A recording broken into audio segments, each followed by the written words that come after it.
Fox Sports. We are Fox Sports. We are San Diego.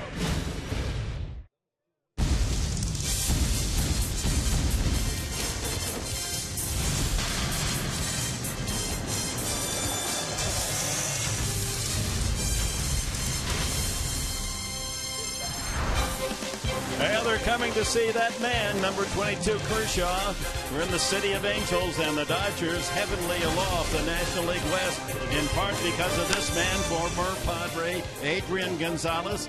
22 home runs and 100 runs batted in for the fifth consecutive year for Gonzalez, a former star at Eastlake High School in Chula Vista. It's the first game of a three-game series. The Padres trying to snap a five-game losing streak against the team in first place in the NL West, 19 games above 500, the Los Angeles Dodgers. That is their highest level above 500 all season long. Mark Grant, Dick Enberg, we're happy you joined us on this Monday night. Try to put a kink in the plans, the pennant plans of the LA Dodgers. Yeah, it should be a pretty good matchup tonight if Odrisamer Despaigne is on his game, because the last few times out, he's been really throwing the ball well. And Clayton Kershaw, well, we'll get to him in a little bit. But for OD, his last three starts winless, but look at the ERA, 2.37, opponents only hitting 205, and the strikeouts, almost one per inning pitched. Why? He's trusting his fastball. He is not falling into patterns. He'll start off soft, finish him hard late. He'll start him off hard, and then throw the breaking ball for the strike. So it's all about not falling into patterns for Despaigne and locating the fastball as well. And on the mound, the best pitcher in baseball, Clayton Kershaw, trying to become the first National Leaguer to win 18 games this year, has the best ERA in all of the major leagues. More complete games. We could go on and on. We'd be in the third inning talking about Kershaw. He is Mr. Everything. But you know what, though? According to my ledger, Dick, I looked in the stats. He's lost 3 times this year. Can you believe that? The Padres have beaten him before. 2 starts this season with the Padres, undefeated, nice ERA, 109 opponent's batting average. We can go on and on. I think the main objective against Kershaw this evening is if they get a pitch to hit early in the count, I think you got to take your chances, because if you fall behind 0-2, 1-2, even 2-2, Clayton Kershaw is pretty much in the driver's seat. He can put you away with all of his pitches. So it's going to be a challenge, I think, tonight. Well, just to go against the best first-place team, try to ruin their party. We're glad you joined us. Well, the Major League matriculation is underway for a lot of youngsters, including the Padres. Orientation for 2015. Bud Black comments when we come back.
City of Los Angeles. It's September. That means new faces, new lineups.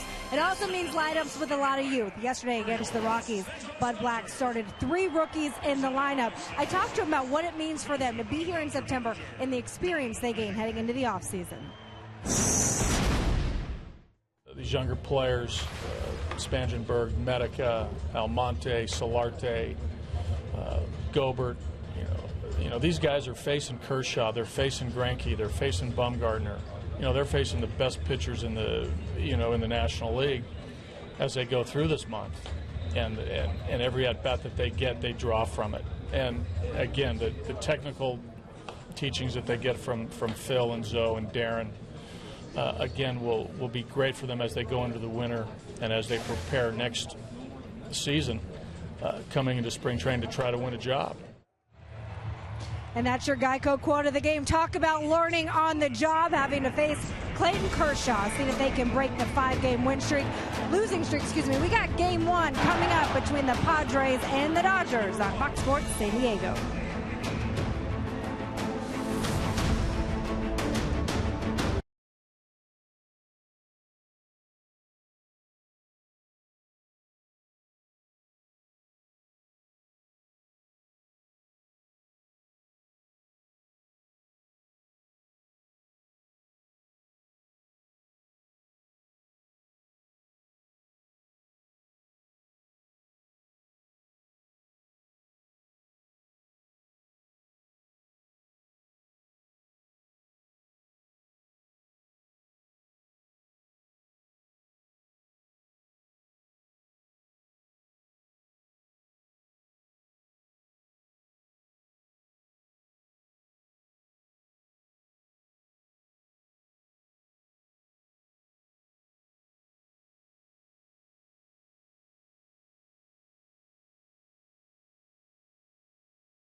Ball here in Los Angeles, the Padres and Dodgers first of a 3-game series.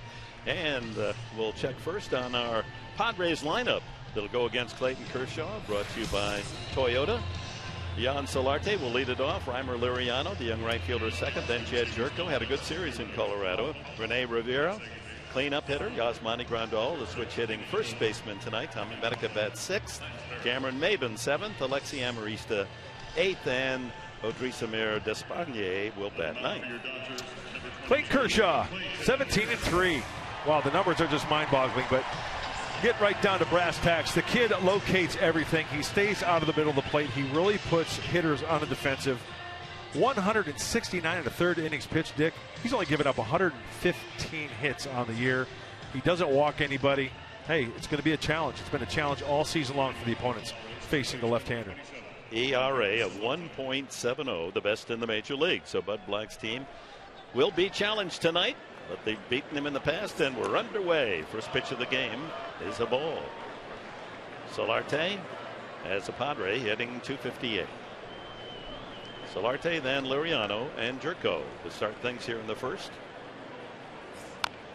And a foul ball, 1-1. 79 degrees, but a very humid night. There's a light rain that fell this morning up here in the LA basin. What, you're saying it rained in Southern California? Yeah. I thought Albert Hammond said it never rained. Southern California. Well, it was a dry rain. Oh, okay. 1-1. Up the middle, right to Kershaw. He fields his position well. Gold Glove is one of his many trophies, and one away. A check of the Dodger defense. Features Crawford in left, Puig, the center fielder, and Kemp in right. Uribe, Ramirez, Gordon, and Gonzalez on the infield, with Ellis behind the plate for the 26-year-old Clayton Kershaw. Yasiel Puig tied for the lead in assists, outfield assists in the National League with 10. And CRT of Arizona also with 10. Yeah, you know how you always talk about pitchers cutting down the running game?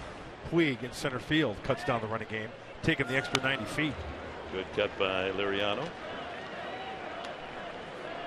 It's an interesting sports night nationally.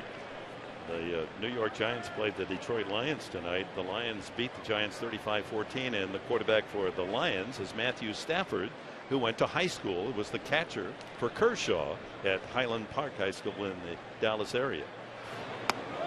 Breaking ball just freezes Liriano. 0-2. Always consistent with his delivery, always consistent with the release point, Clayton Kershaw.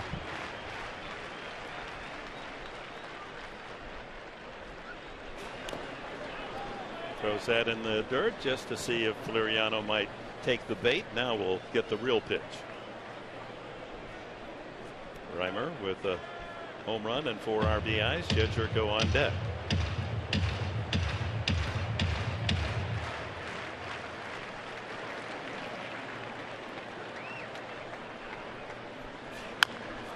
Ground ball to Uribe on the run, and he better hurry, and just does get Liriano. Couple of ground ball outs to start things for Clayton Kershaw. Second baseman number 9, Jed Jerko. Well, the left side of the infield for the Dodgers will be very, very busy if Clayton Kershaw is on his game with the cut fastball inside and that slider inside. That means that the right-handed hitters are topping it. Uribe, Ramirez, they get a lot of grounders.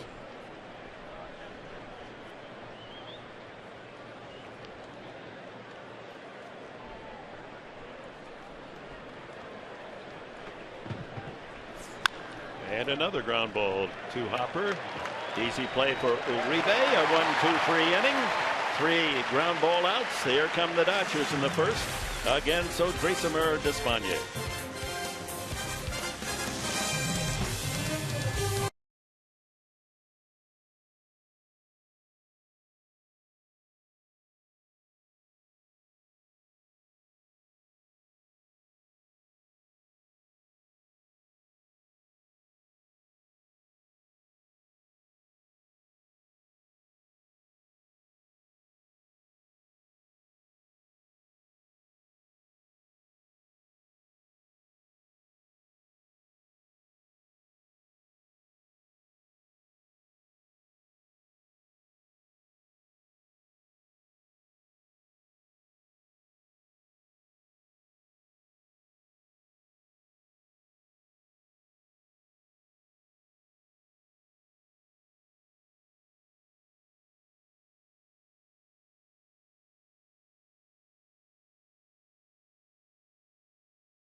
Presence, a 1-2-3 inning. Ground balls.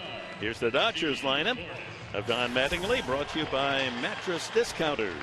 D. Gordon, major league leader in stolen bases. Then Hanley Ramirez, Adrian Gonzalez, another 100 RBI season for Gonzo. Matt Kemp is in a hitting streak, 13 games in a row. Carl Crawford in left field. Puig has been dropped to the 6th spot in the batting order. Actually hit 7th yesterday. Juan Uribe at 3rd. A.J. Ellis behind the plate, and then Kershaw. Right-hander Odrisamer Despaigne, the starter today for the San Diego Padres. Let's take a look at the scouting report. Strikes early, balls late. Expand the zone. Execute with the fastball. He's got good movement, plus a little giddy up.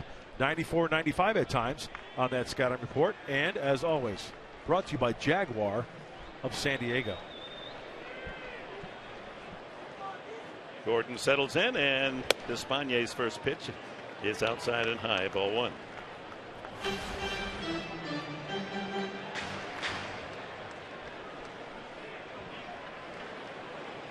Well, a lot of all-star names in this lineup, but the man that really makes the machine go is Gordon. He gets on base. He's had a good season, 287, steals you a base, leads the team in hits and in triples, leads the majors in stolen bases with 58. And Despaigne falls behind 3-0. You walk him, and you might as well look out at second base as if Gordon hit a double. I've always said, as we take a look at the defense in the outfield, if I'm pitching to Gordon, I'm going to pitch him up, pitch him away, have him hit the ball in the air, keep it off the ground. That's a strike. Lance Barrett is the plate umpire tonight. You see the outfield swinging towards the left field line. Barrett with umpire-in-chief Dana DeMuth, Tom Woodring, and Ron Kulpa. Full countdown. Gordon taking all away.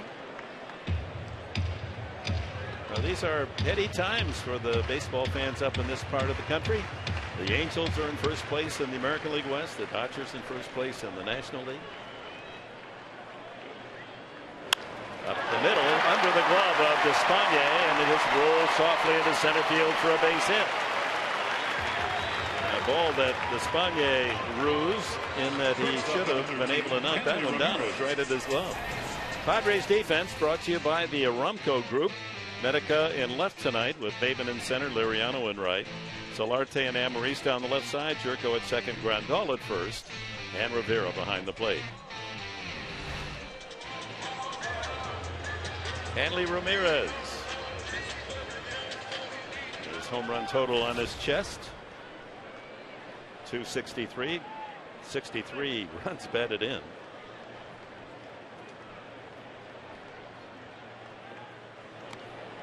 See if Despaigne is quick to the plate. Slide step, fastball. That's usually what happens when you got speed on first base. Most stolen bases in a season, not close to Maury Wills, 104 back in 1962, but on a list of terrific base thefts. Chop foul. Swung so hard he lost his helmet. Hanley Ramirez also working the do-rag underneath the helmet.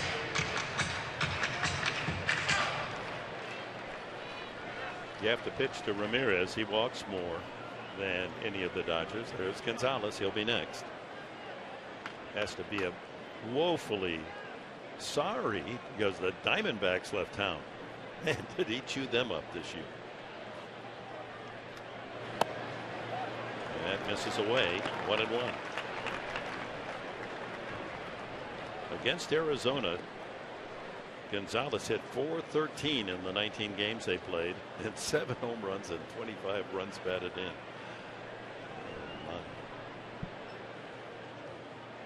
Gordon establishes his lead and goes, and it's fouled back.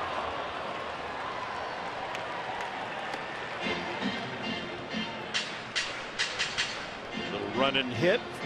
Dodgers. Well, Ramirez has grounded into 10 double plays, the leader in that category. They got a guy who's grounded into 15. That's Matt Kemp. With injuries, Kemp does not run with the speed he once possessed, so he's more of a DP candidate.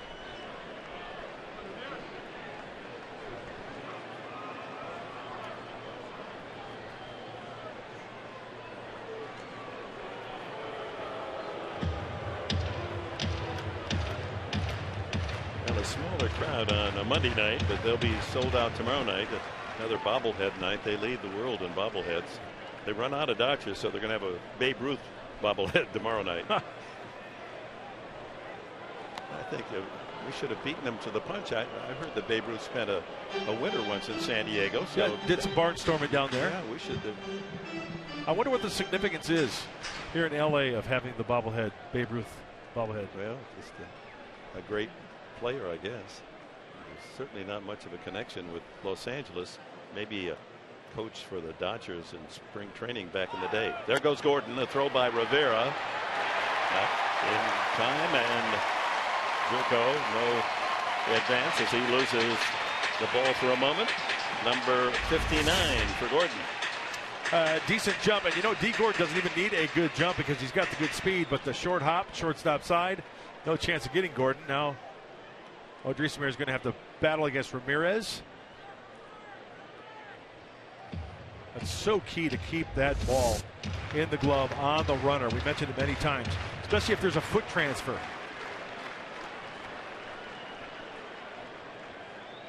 Two and two to Hanley Ramirez, with Gordon now perched at second base.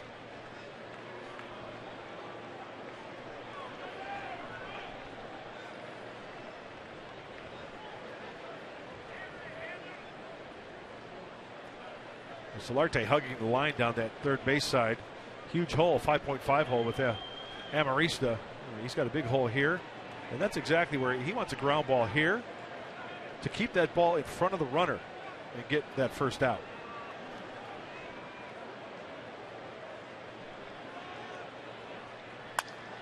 Soft fly ball, and playing deep is Medica, so he has to play it on a hop, and Gordon will race home, and the Dodgers have scored with the first two men that they bring to the plate. It's 1-0.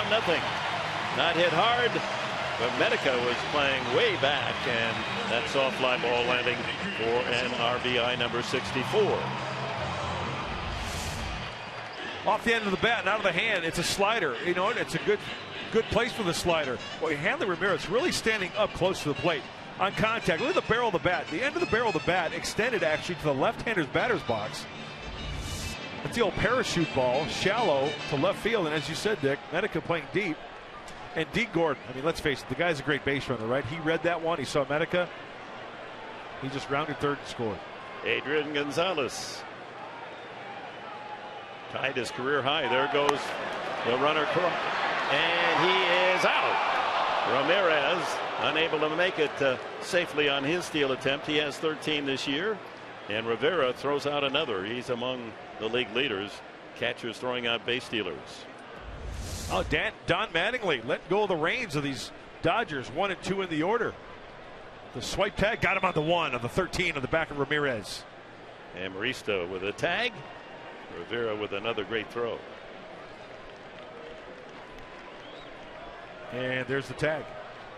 Nice. 1-0 then to Gonzalez. 2 home runs, both with 2 men on yesterday for Gonzalez. As you look at Rivera, most runners caught stealing this year, ahead of Russell Martin of the Pirates and Jonathan Lucroy, Milwaukee.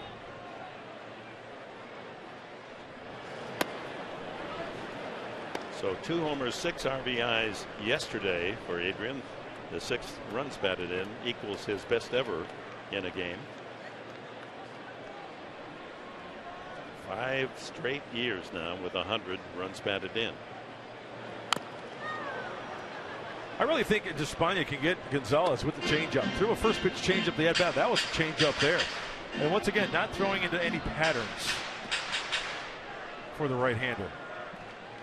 You got to mix it up against Adrian Gonzalez. Up, down, in, out, back, forth. Do the hokey pokey, and you turn yourself about. And hopefully he turns about back to the Dodger dugout. Curveball. In the dirt, and a full count to Gonzalez with Matt Kemp, the hottest of the Dodger hitters currently, on deck. 13-game hitting streak for Kemp.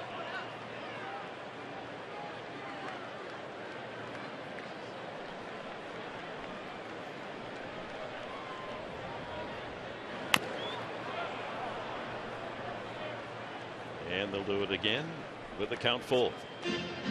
First to 3, folks, and All three games at 6:30 here on Fox Sports San Diego. Tomorrow night it'll be Andrew Kashner against Roberto Hernandez. And Wednesday night at 6:30, Ian Kennedy draws Dan Herron. Let's peek in to see what they're going to throw here with the full count. Fastball away. One hopper to the shortstop Amarista. Wasn't hit that hard. And an easy out at first. 2 away. So he can be pitched to. Got in the kitchen of Gonzalez. Broke his back. Matt Kemp recovering from an offseason a year ago, and with his 13-game hitting streak has raised his average up to 282. He has 19 homers, 68 runs batted in. How about you got Ramirez hitting second, 64 RBIs, then Gonzalez 100, Kemp with 68, and Puig with 59. Padres best Jerko with 47. High pop-up. Jerko easing back on the outfield grass.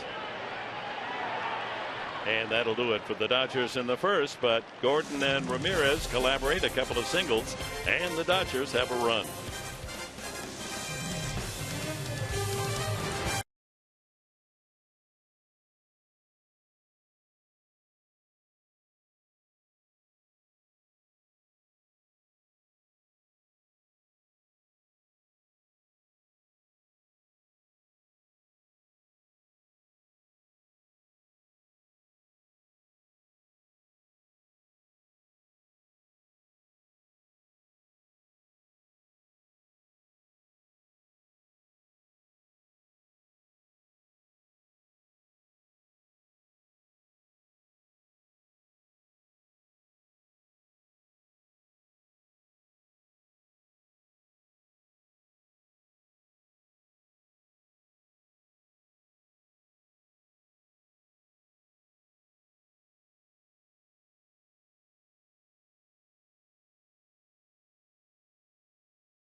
Ups and all the young guys that come up here, they've gotten some valuable playing time, but there's one guy you won't see here in the games. That's Matt Whistler. They brought him up, but he's not going to pitch. Buddy Black said the reason of bringing him up is he wanted him to be around the team, get the experience of what it's like to go on a road trip, throw some bullpens with Darren Balsley, and just get some great advice sitting in the pitchers and catchers meetings, but you won't actually see him pitch. Mark, I was just wondering, for you, even though not being able to throw in a game, how much experience can he learn just being around Darren Balsley and the rest of the pitchers up here this month? Very valuable. Great lesson. Being around the big leaguers, seeing how they work, seeing how the meetings are conducted, getting first-hand look at these Dodger hitters and the teams they're going to play in the month of September. I think it's great. Thank you very much for that wonderful report, Chris. 2 strikes on Rivera leading off the second. Then Grandal and Medica.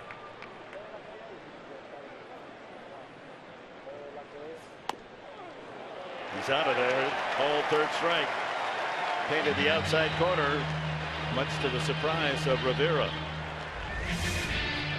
As I mentioned in the scouting report, one of the nuggets was being able to locate everything. And this one, outside corner for the called strike. That's paint right there. First strikeout.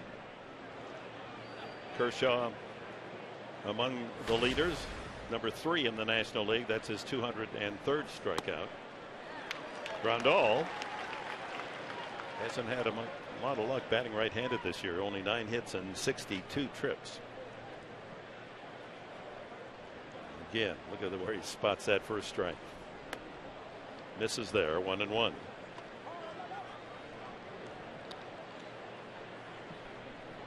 .224 left-handed, but all 11 of his home runs from that side. 2-1. Well, he's faced the Padres twice this year, Kershaw, winning twice, both tight games, 2-1, beating Despaigne, and 2-1 over Tyson Ross.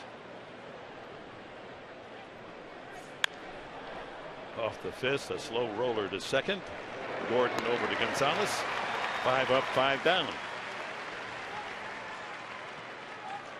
Now here's what we're talking about. The keys to the game brought to you by your Honda dealers of San Diego County. All right, bring it on, Professor. Hey, get a pitch up and hack. You might see the Padre hitters get a fastball early.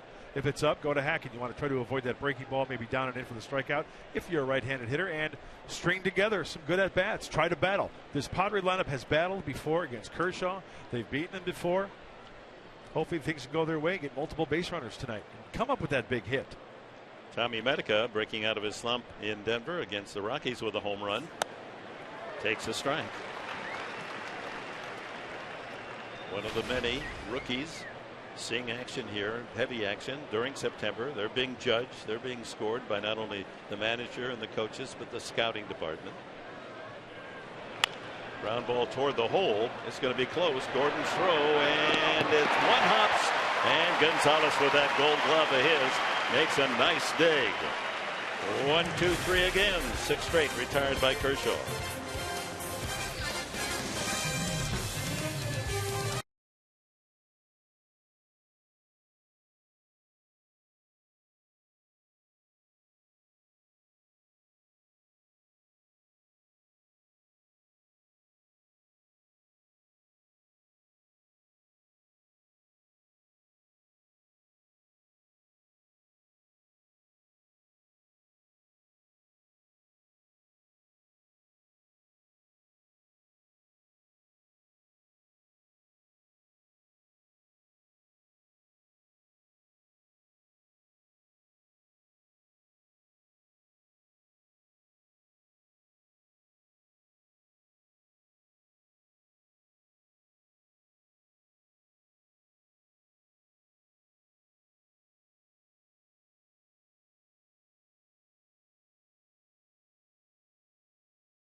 Petco, the power of together.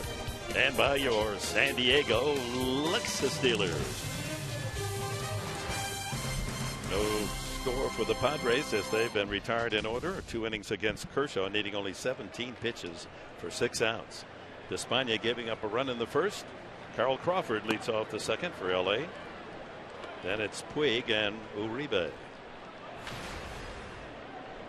Good base runner. Steady 270 hitter.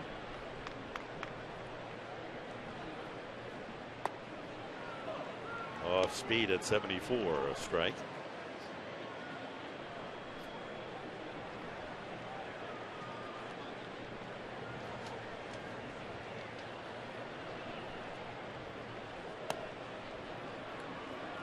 Two and one.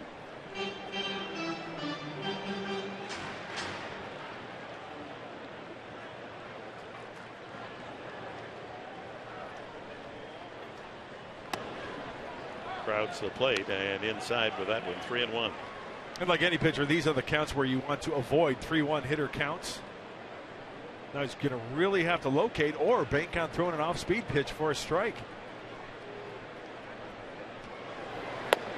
And He walked him, lead-off walk.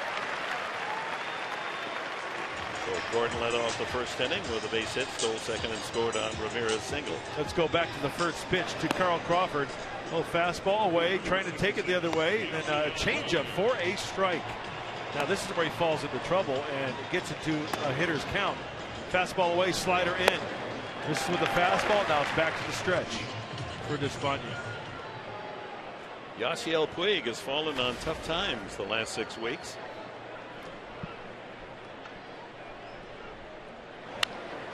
Fouls it back. Since the first of last month, hitting only .207. Slugging percentage .234. Has not hit a home run in his last 109 at bats. Remember, he was up in the 400 league all of April into May. I'll tell you what, the Padre pitching staff, since the times we've seen Puig, both at home and here in LA, they've done a fine job pitching to him. They've got him going back to the dugout talking to himself at times. It's just a matter of executing pitches, and believe me, Despaigne knows how to pitch to Puig, facing him before in Cuba many times.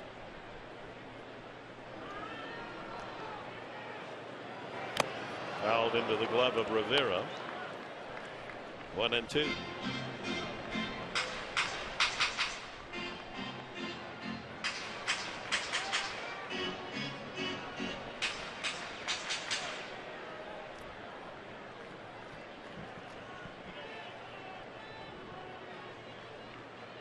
Just 23 years of age, Puig, 4 years younger than Despaigne.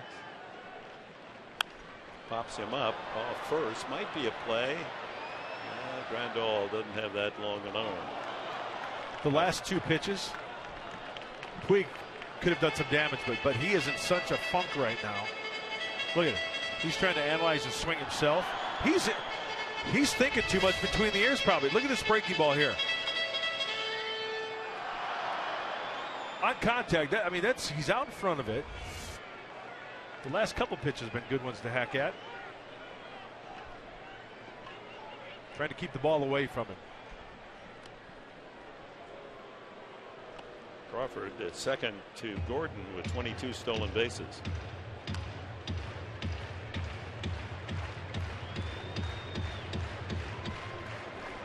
Dodgers start tonight 81-62, 19 games above 500, the best all season. And 3 games in front of the Giants. Giants with an off day. Padres have fallen back 10 under 500. Colorado apparently has already lost because they started today tied with Arizona for last place in the West.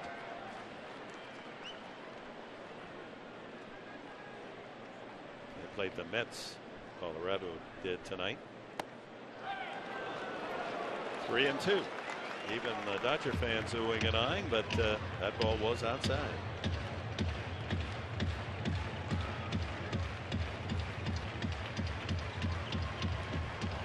Uribe injured when we were here last time, back at third base.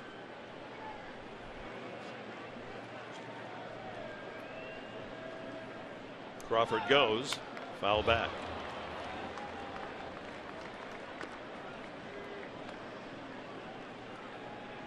The Dodgers lead the major leagues in average attendance this year, 46,600. So they're getting a few dollars coming through the turnstiles to pay these many multi-million-dollar athletes that wear the Dodger uniform. Again, the runner goes. The throw by Rivera. It is a double play. Strike him out, throw him out, and Rivera has another. He's 2 for 3 tonight. It's a shooting gallery out there for Rene Rivera. Another Dodger goes down. Perfectly placed. Jed Jerko squeezes it, says, okay, just slide right into here. There you go, Carl. And time to go back to the dugout. Nice throw, Rene Rivera. Nice pitch, Despaigne, to get the strikeout. So 2 away to 1 Uribe. Hitting .294. Excuse me, swing. You don't want to hang something slow on Uribe. 7 home runs, having a good season. 41 runs batted in. He was on the DL for 3-4 weeks. Yeah, he's got a slider speed bat. Got to be careful.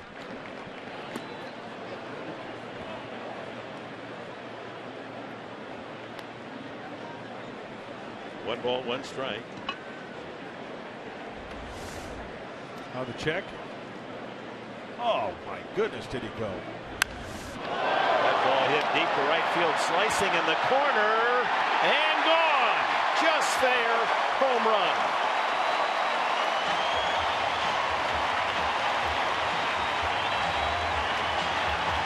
Well, you can't hit a home run any shorter a distance here at Dodger Stadium, especially going the opposite way. Uribe's 8th of the year. I got to be honest with you. I don't think I've ever seen Juan Uribe take a ball the opposite way like he did right there. You talk about being late on a fastball. He squared it up, though, and as you mentioned, Dick, it's only 330 down that line. But it counts as if it were a 430-foot blast. It's a 2-0 Dodger lead, and here's H.A. Ellis, the catcher. Yeah, you wade through Ramirez, Gonzalez, Kemp, Crawford, Puig, and then Uribe hits one out. 1-1 to Ellis. You know, I thought he was late on that fastball, but it looked like he cut out in front a little bit. But I cannot remember. I cannot recall him going that way. Look at he said, "Don't tell anybody."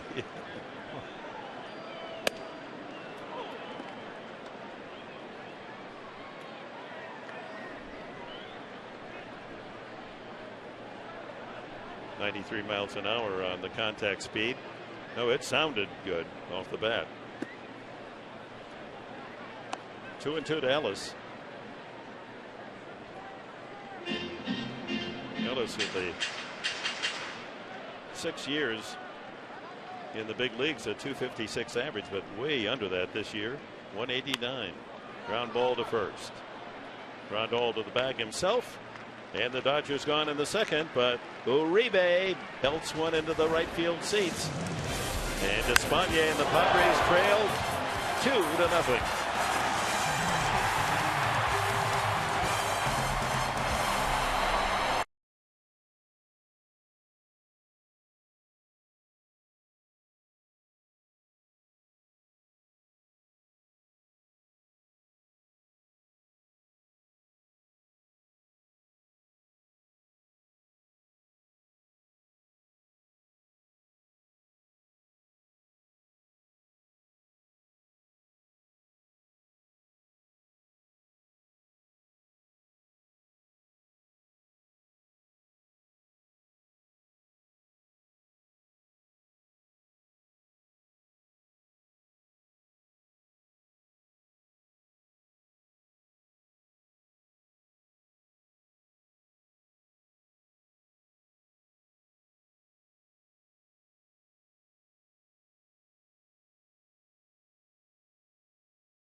Uribe, a solo blast, and it's time now for the top tier player profile, brought to you by Arco. And who better than Clayton Kershaw to profile this season compared to the National League average. That's how high he is above the class.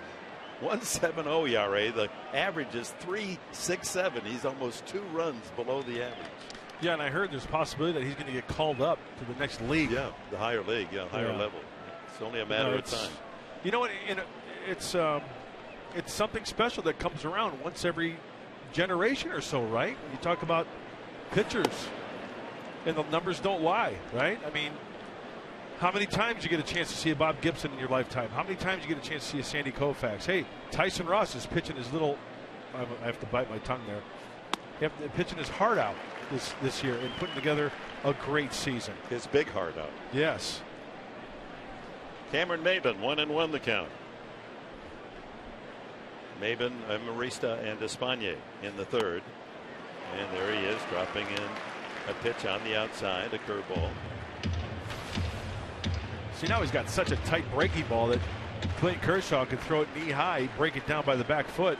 A lot of hitters swing over the top of it. Tries to hit that outside edge. Didn't miss by much.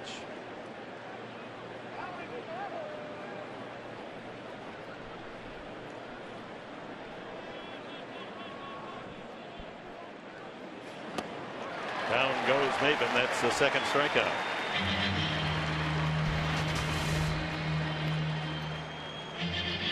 Well, the 17-game winners starting play today and tonight. Kershaw, Cueto, Bumgarner, Wainwright. The Dodger lefty has a chance to be the first to reach 18. And don't forget, he had a slow start. Top of the season, they came back from Japan, or Australia rather, from Sydney, and was not 100%. So he was on the DL at the start of the year. Let's take a look at Clayton's first start of the season. Well, he pitched against Arizona in Australia, but then he missed all the rest of April and didn't pitch again till May 6th. So literally missed what, 4 starts at least at the start of the year. And Marista counts still 2 strikes. Yeah, and I remember during that time they wanted to make darn sure that Kershaw was 100%. Boy, it did pay off.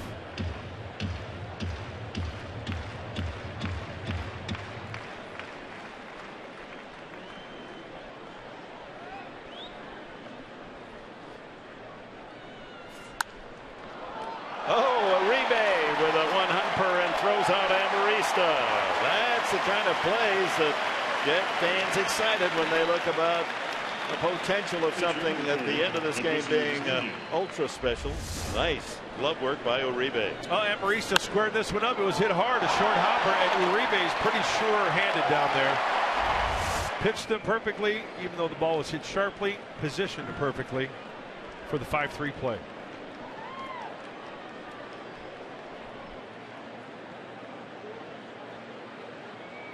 Espana 0 for 18. If ever there was a mismatch, this is it. Kershaw stuff against Espana. 18 times at bat, has yet to hit the ball out of the infield. And he chops one to Uribe. And that's it for the Padres. We were talking about perfect. Kershaw is through 3.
SD fan photo, a chance to have it shown in an upcoming telecast brought to you by AT&T. Show a photo later in the game. Clayton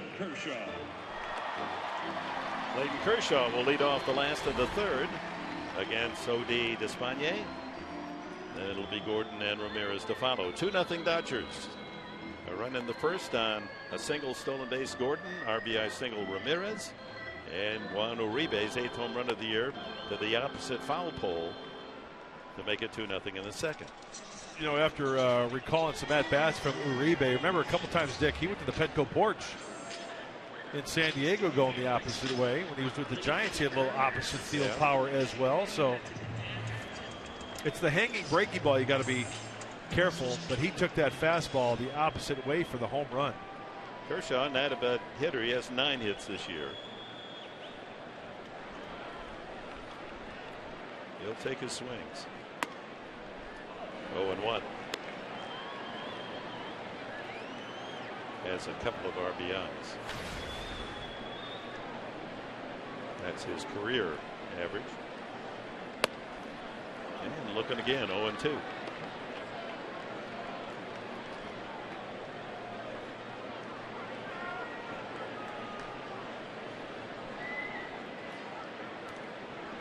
Slow curveball bounces in.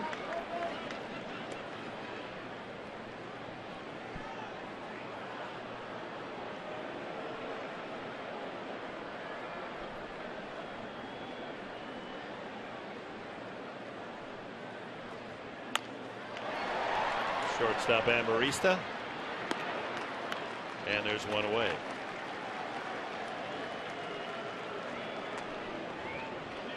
Yeah, it's magic.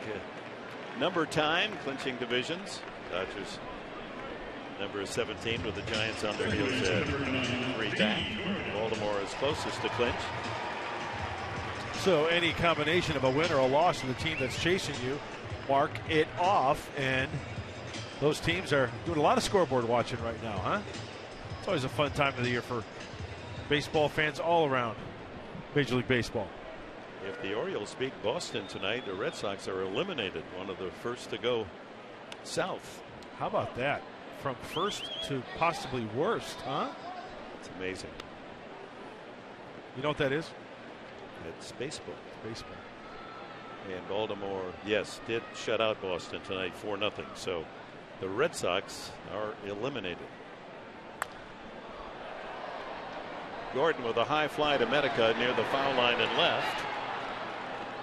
And there's 2 away. You know, I shouldn't say worse because Texas in the American League has 54 wins. I guess I should say from first to last, right? When it comes to the Red Sox in the AL East. Yeah, that is a painful drop for the fans up there in New England. Cheer a World Series champ and then struggle through a year where they're last place eliminated. Hanley Ramirez dumped a single into left field and drove in a run in the first inning. Later was one of 2 to be thrown out trying to steal, as Rivera's managed to pick off a couple base stealers tonight.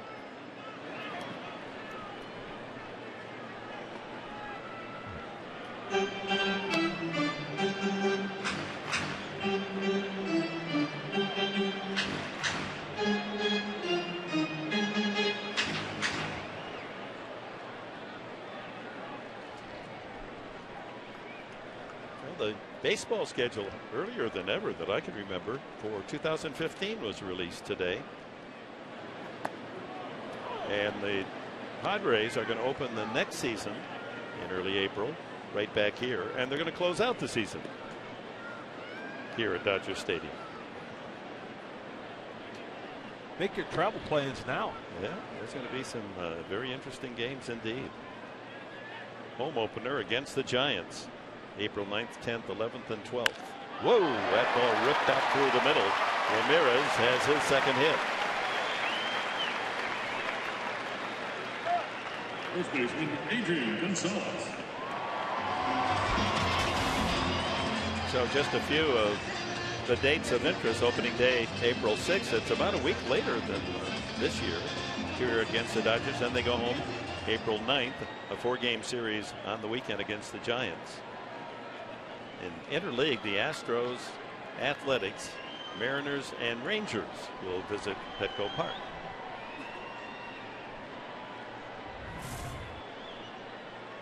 Gonzalez grounded to short his first time. Ramirez tried to steal. Last time he was at first base and was thrown out.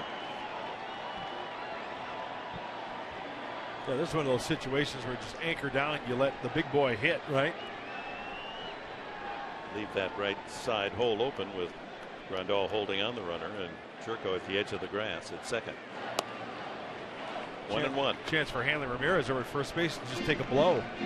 Just kind of anchor out over there at first base, and he's hoping that Adrian Gonzalez can run into one. And Despaigne made a good pitch to him last time up, grounded to short, got in his kitchen. Seemed to have trouble with that changeup last at bat.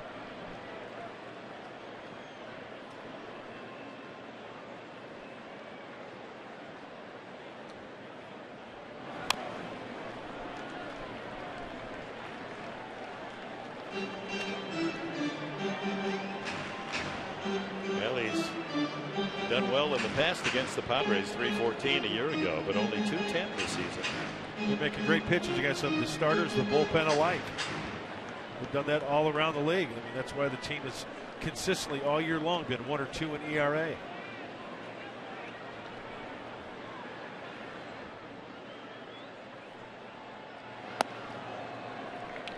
.92 on the fastball, a bit wide, and it's 2-2 to Gonzalez.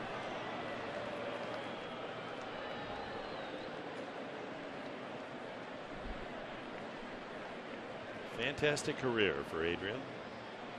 Pride and joy of East Lake High and Chula Vista. Been very generous, charitable affairs in our community.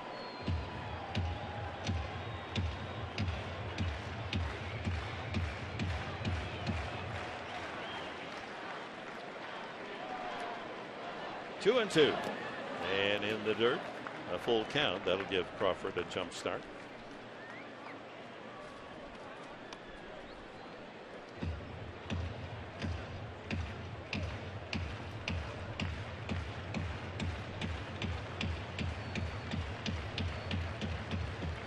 One thing about Gonzalez throughout his career with the Padres, Boston, now the Dodgers, tough with runners in scoring position. He knows how to deliver the money hits.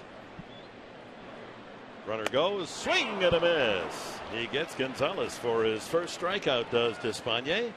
Nothing for the Dodgers in the third. We go to the fourth inning. LA 2, San Diego nothing. Top of the order, Yan Solarte will be leading it off.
Isn't scheduled to pitch until Wednesday, but he's already battling Clayton Kershaw in one competition, the Marvin Miller Man of the Year Award.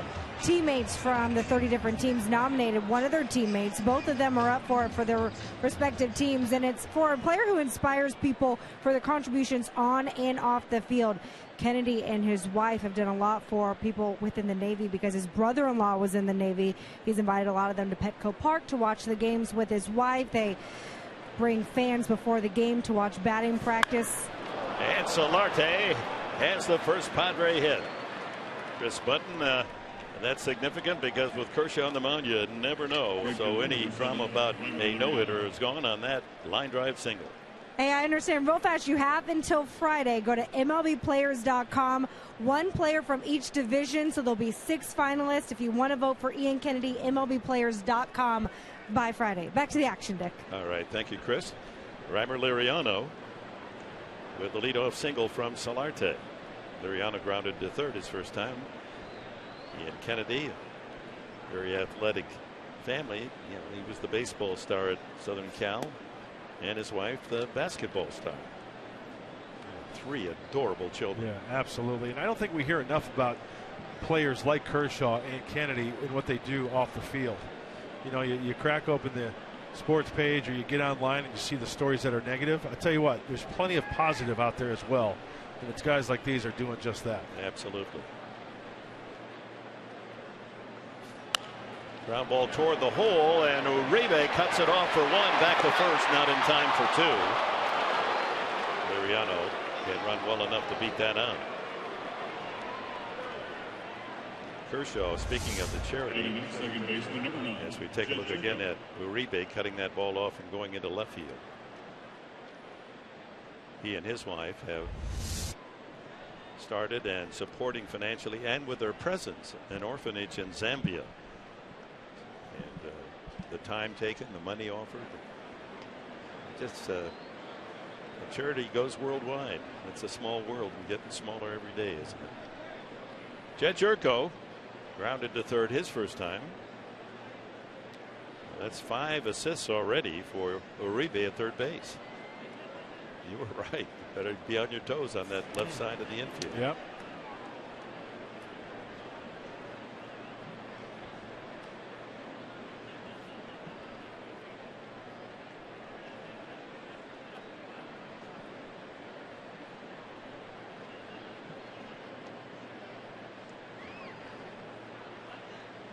Good size, 6'3", 225 pounds. Still quite young at 26, Kershaw. 1-1. I know there's no crystal ball for any player, but through the years they say a pitcher reaches his peak, right? 28-ish, right? He's only 26. Of the years that he has already put up in the big leagues. Yeah. I think that's true of about every sport. 27, 28. Yeah, their prime, I guess, is what I'm trying to say. It's boy, got a call there. Slow breaking ball, 1-2.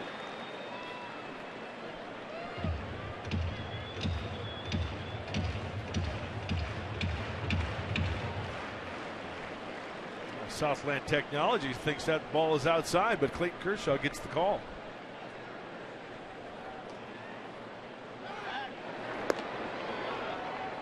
One out, Solarte there at first base with the only base hit tonight for the Padres. 2-0. The Dodgers lead it. Top of the 4th.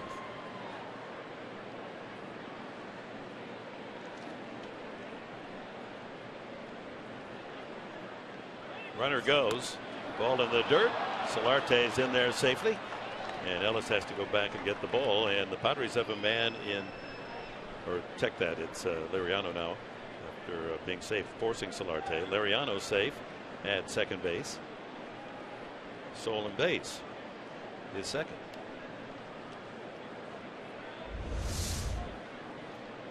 Good move. First move from Kershaw. Head down. Not even a flash look.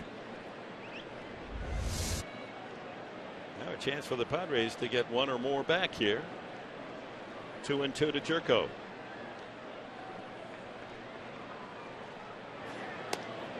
That's that same pitch. He got a strike call the last. Hangs outside. Full count. Rivera would be next.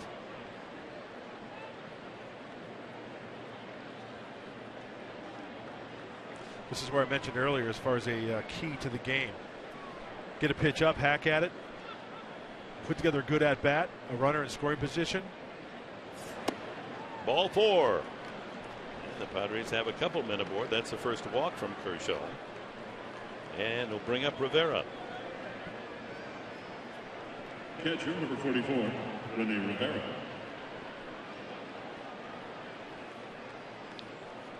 So there's so many statistics that are impressive, and then some that are even startling when you review the work of Kershaw in his career.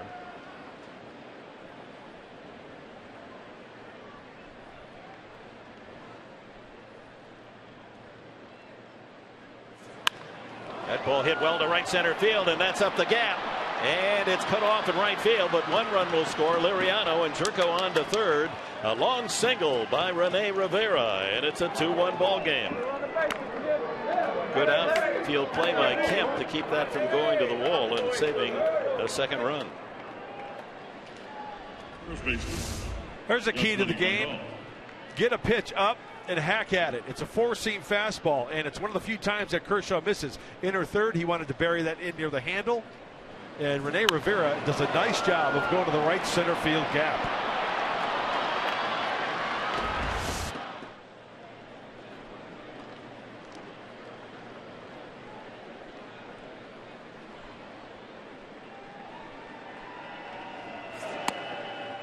First pitch strike to Yasmani Grandal, who grounded to second his first time. Chance to tie it on and out. Only one away. Runners at the corners. Jerko at third. Rivera at first.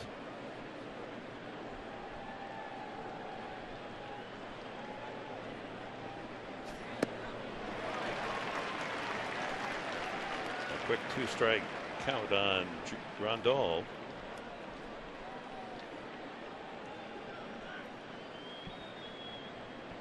Infield looking for 2 up the middle. Gonzalez holding on the runner at first. Uribe playing deep at third.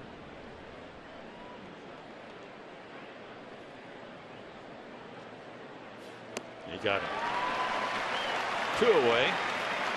Third strikeout for Kershaw. Time now for the Saquon Casino Daycation stat of the game. Dodgers history, highest strikeouts per 9 innings pitched by a starter. Hideo Nomo in one season. 11 plus strikeouts per 9 innings. Kershaw this year 10.7. You know, I bet you a lot of those strikeouts as well are when his back are up against the wall. Seems like he gets a hand up on hitters. You take a look at the great left-hander 32, never retired, Hall of Famer, Sandy Koufax. Natural comparisons between Koufax and Kershaw. Medica, the hitter, grounded to short his first time. Broken bat, soft fly. Gonzalez right near the bag, and the inning comes to an end. But the Padres get a run on a couple of hits. Lead 2. Rene Rivera gets San Diego on the board. Middle of the 4th. Dodgers 2, Padres 1.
Matt Kemp leads off the 4th inning, 2-1 LA. Espana working on Kemp, Crawford, and Puig in the last of the 4th. I'm sticking to my story regarding that Kershaw-Stanton discussion. Well, some of the folks didn't hear the pregame. You got to repeat what your story is. I think the MVP should go to a guy like Stanton. I think the pitcher gets his own award, the Cy Young Award. That going to Clayton Kershaw. Kershaw already with a couple of Cy Youngs and finished second in between the 2011 and 2013 Cy Youngs. He was second to R.A. Dickey in 2012. Kemp fouls that back.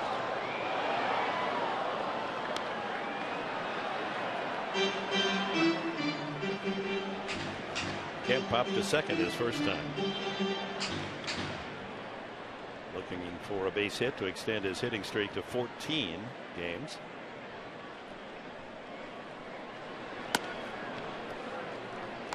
Sidearm action trying to hit the outside corner to Espana. Starts this inning with 55 pitches. Kershaw's gone through 4 innings and thrown only 42 pitches.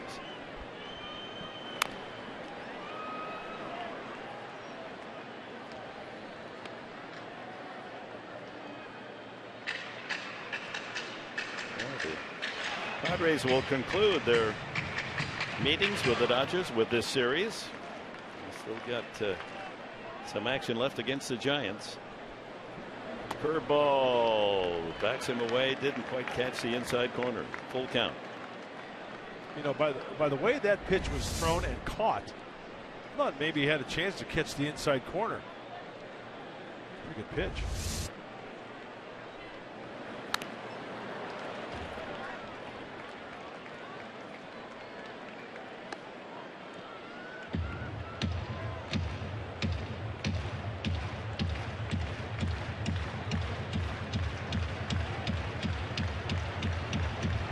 Dodgers still have 3 games left at San Francisco. After this series, they go up to the Bay Area. Big weekend series. Oh, wow. What was wrong with that pitch? Kemp with a leadoff walk. Outfielder number 3. So for the wild card, as of today, the Giants have a 3-game lead in the best spot with Pittsburgh second. Atlanta and Milwaukee only a game and a half back. Boy, Milwaukee's star has just fallen so rapidly. First place 3 weeks ago, and they can't win a game. Miami has a chance, 4.5. Remember the NLCS, NLDS on Fox Sports 1. Don't miss it. Ground ball to first, and by the dive of Grandal, and that'll send Kemp to third. No one out. Crawford delivers. But going back to that 3-2 pitch to Kemp, didn't see what Fox Tracks thought about it. Boy, that looked like a good toss. Yeah, because I know there was chirping between Bud Black and the home plate umpire Lance Berry, but he said it was low. And speaking of low, just under the glove of Grandal and creating a first and third situation. No one out. That leadoff walk, almost immediate trouble for a pitcher. Here's Puig. Struck out into a double play his first at bat.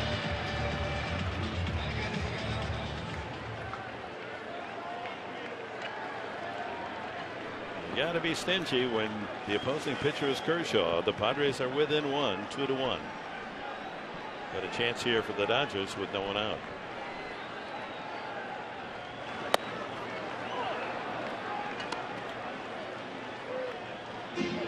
Good, solid fastball. Attacking the inside part of the plate for strike 1.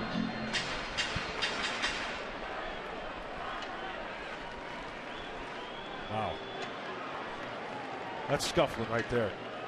0.98 average, 12 punchies, last 12. High and out of play. I mean, he was Superman last year as a rookie, and he started that way this year.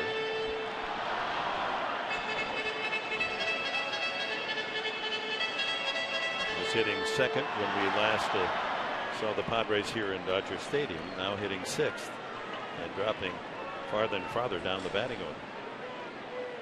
0-2. 94, a little extra from Despaigne on that fastball. He's got the sneaky cheese on the 4-seam fastball. Then they'll throw that 2-seamer to create a little bit of movement.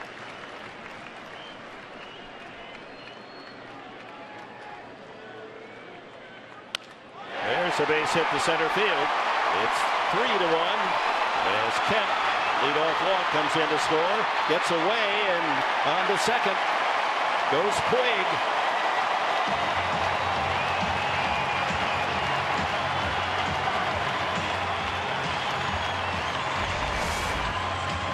This is why you always have to be aggressive out of the batter's box. Puig gets the fastball down and away, takes it right back from where it came from, and then Cameron Maben can't find the handle, full 360, and Puig never broke stride, and he slides safely into second base. That'll be a single and an error. Runners now at second and third. RBI number 60 for Puig. And here's Uribe, last time up, the opposite field, just found the seats at the 330 sign for the home run. His 8th of the year. So the leadoff walk started this inning. Single Crawford under Grandal's glove. Puig a single to center, and Maben muffs the ball trying to get that in his glove, and by the time he gets it into the infield, Crawford's over at third and Puig to second.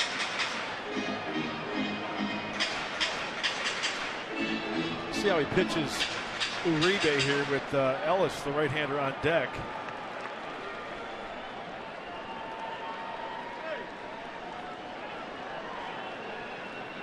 Tough out. Runners in scoring position, as you saw. Hard stuff right out of the gate. 94 on the fastball.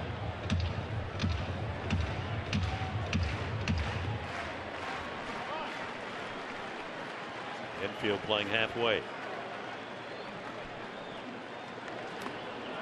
Good block. 1-1.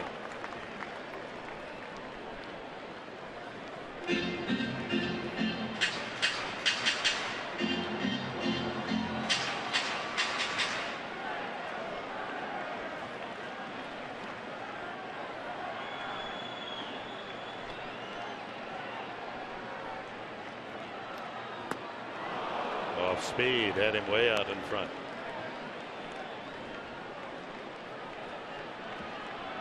Three to 1 Dodgers now here in the fourth.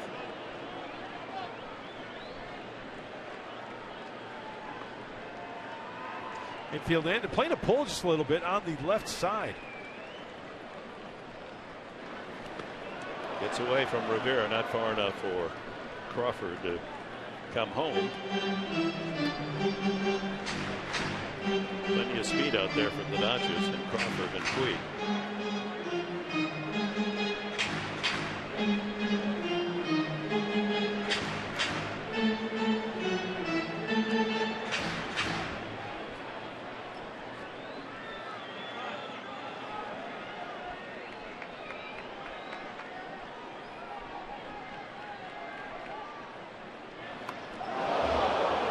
Excuse me, foul ball. That had to be a few inches from his fist. I mean, that ball really rode in on him. Wow. Good thing he doesn't choke up. Yeah. Now let's see if he goes soft away or goes right back with the fastball.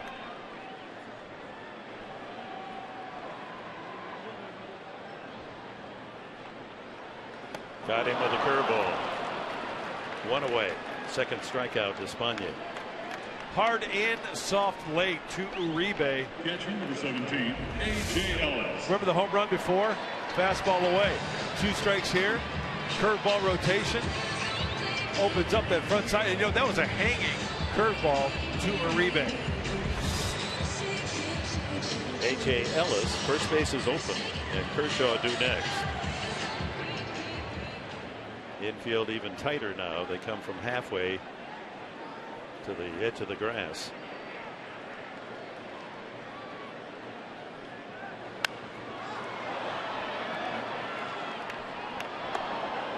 Ellis has only 14 RBIs all year. One of those beat the Padres walk-off fashion.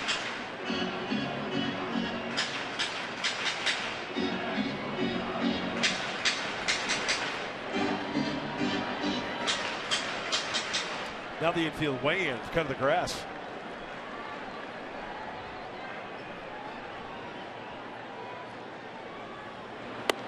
One and one. Well, he can hump it up. He can hump it up when he wants to.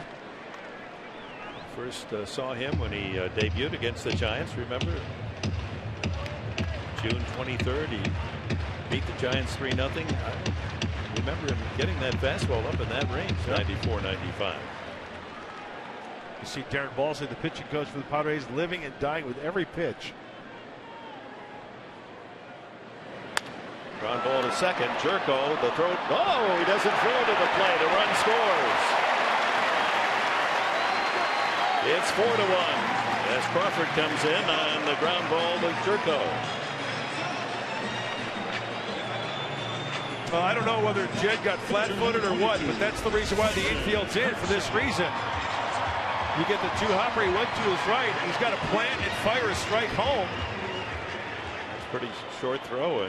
Yeah, and you know what? It even looked like when Crawford was at third base, he was anticipating throw because he started to bow out a little bit, anticipating a throw and then a slide towards the outside part of home plate. 2 outs. Kershaw with Puig at second base. He'll be quick to get rid of that ball and fire a strike to the plate.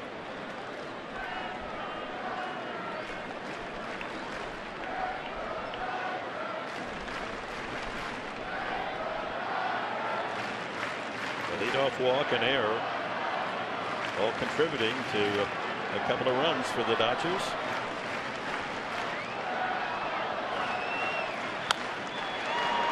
Amarista across to Grandal for the final out. But a couple of runs on 2 hits and an error, and it's 4-1.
Dodgers lead. They got a run in the first inning on a soft single left by Ramirez. Brought in D. Gordon.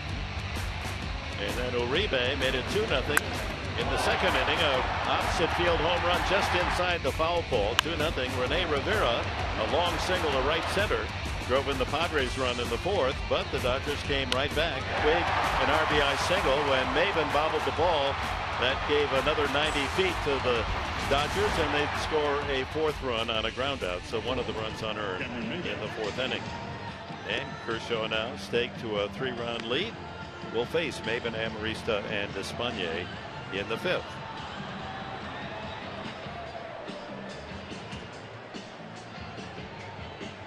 Kershaw with 3 strikeouts, 1 walk, 2 hits. Solarte a single, and he was forced at second and The man who forced him, Liriano, eventually came around on a single by Rivera. The Padres had runners then at first and third, a run home, but Grandal struck out and Medica with a soft pop fly. Abrams' average dipping down to 238 at the moment.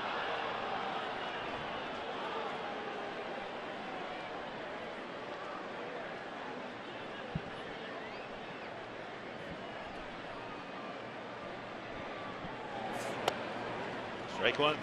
You know, I was doing a little research today, and I asked Mike Pomerantz to help me out a little bit because of the year that Kershaw is having. Right. So I started to think, you know, with the whip, it's below 1.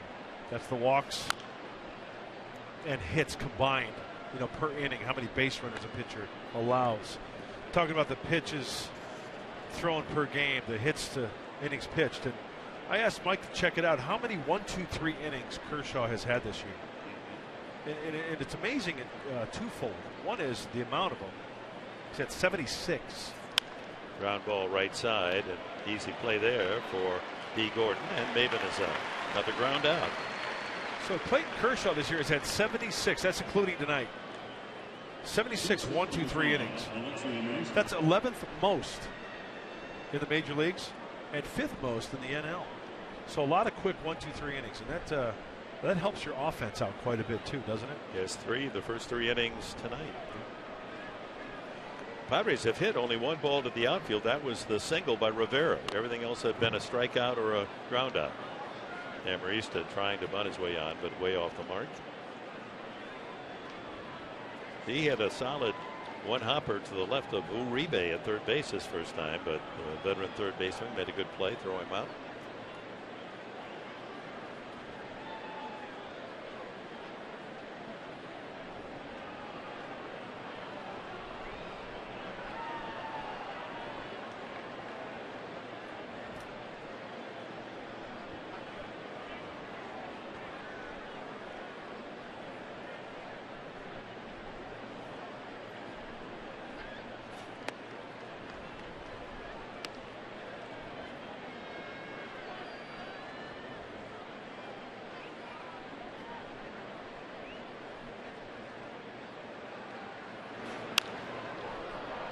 Lifted to left, but right at Crawford for the second out. And that'll bring up Despaigne. Pitcher number 40, Lucas Despaigne.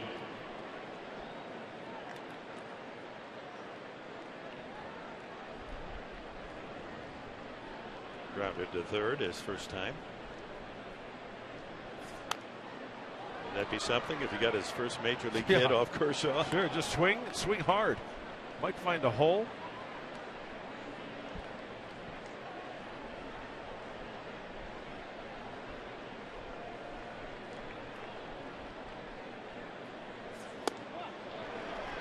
Oh, and 2. Kershaw with 3 strikeouts. Gives him 205 for the year.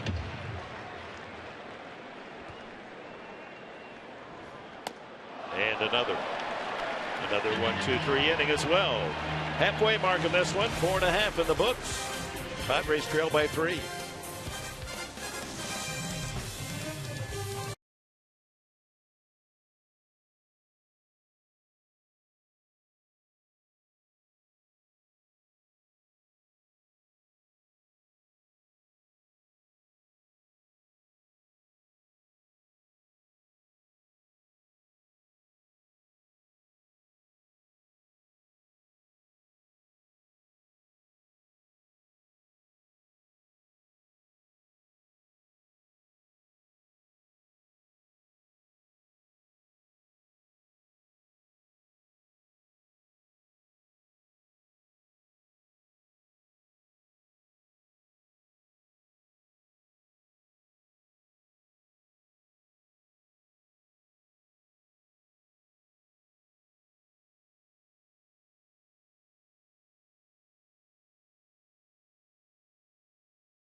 Saquon. Real friendly, real close. By Jack in the Box. Try Jack's Spicy Chicken Club Combo, just $4.99 plus tax. And by the Aramco Group. Purchase, refinance, reverse. Visit us at aramco.biz. Bright lights of the city of Los Angeles. As you look down from Chavez Ravine, home of the Dodgers, Dodger Stadium, last of the 5th inning. Leadoff man D. Gordon, then Hanley Ramirez and Adrian Gonzalez scheduled against O.D. Despagne. Dodgers lead 4-1.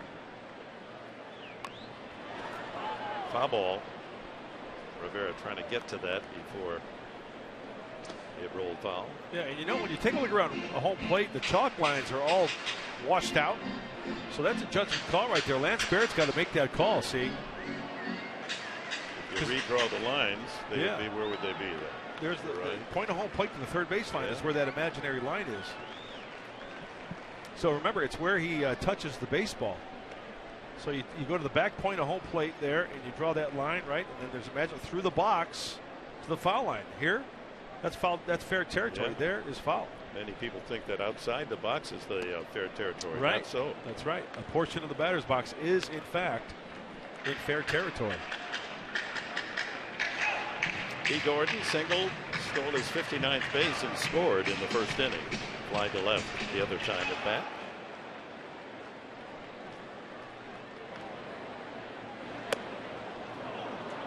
That's a strike.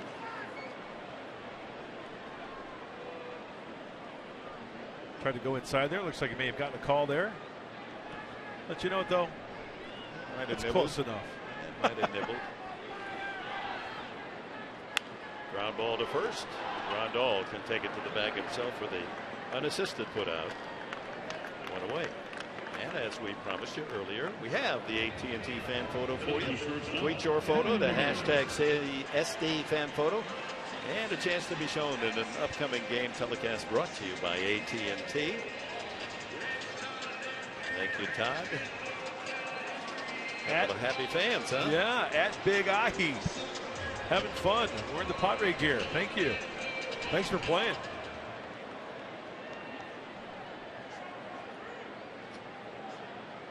Hanley Ramirez 2 for 2 with an RBI.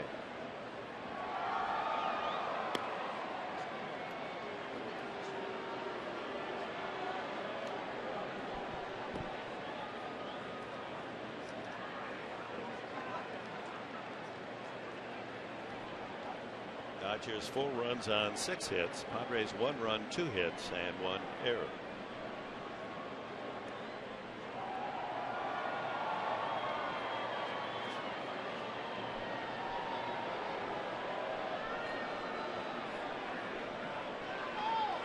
Padres in this 5-game losing streak, and tonight have committed an error in every game. It's a pattern that eventually does cost you, giving a 4-out inning, and it was an unearned run on Maben's error in the last inning.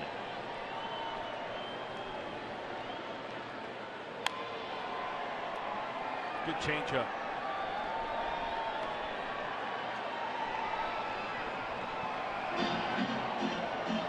That's what it looks like if you were to buy a bleacher seat here at Dodger Stadium. A bad seat, huh? Yeah.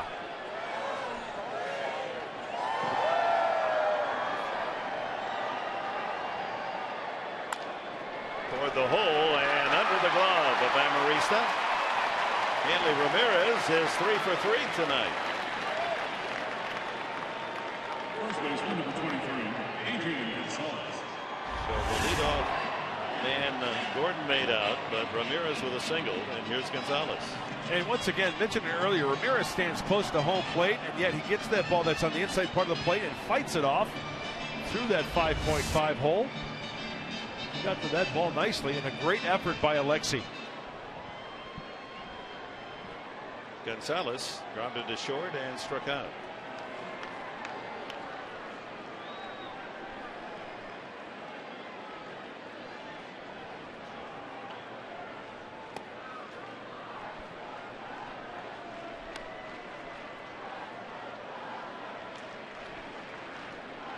Must give you a sense of real strength and ability when you look at the averages every day. And you RBI, Cullen, you got 3 digits and by your name.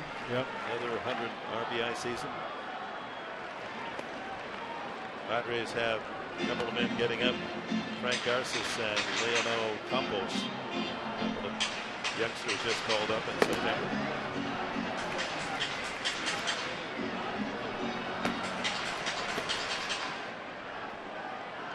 Two and 0 now to Gonzalez.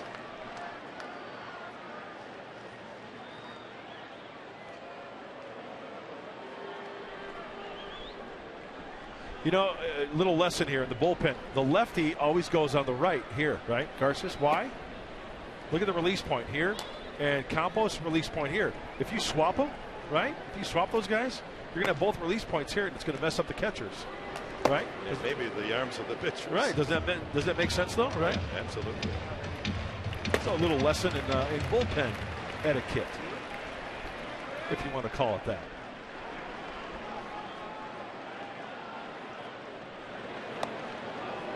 Speed changeup at 73, and Gonzalez looking for something else. Yep. Despaigne has thrown at least one changeup in every at bat to Adrian Gonzalez tonight.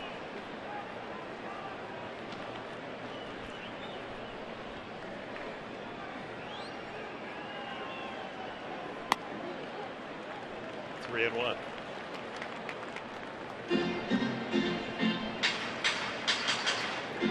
Ramirez with 13 steals. Mattingly often in this situation. 3 and 1. Let Gonzalez swing and send the runner. We'll see. Nope. Ball 4. Third walk tonight for Despaigne. And I'll tell you what, as Darren Balsley rushes over to the scouting report, it looks like he might pay a visit. But Rene Rivera, boy, right after that pitch, he was not happy. He went right out to the mound and talked with Despaigne.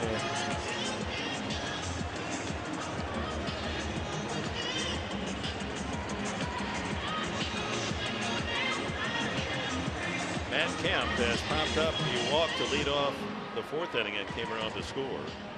Scored on the single by Puig. First and second, 1 out.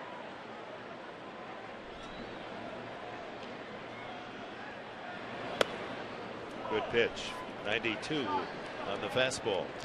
Time now for the Cholula flamethrower. Odrisamer Despaigne has gotten it up to 94. And as Mark Sweeney would say, that's hot sauce.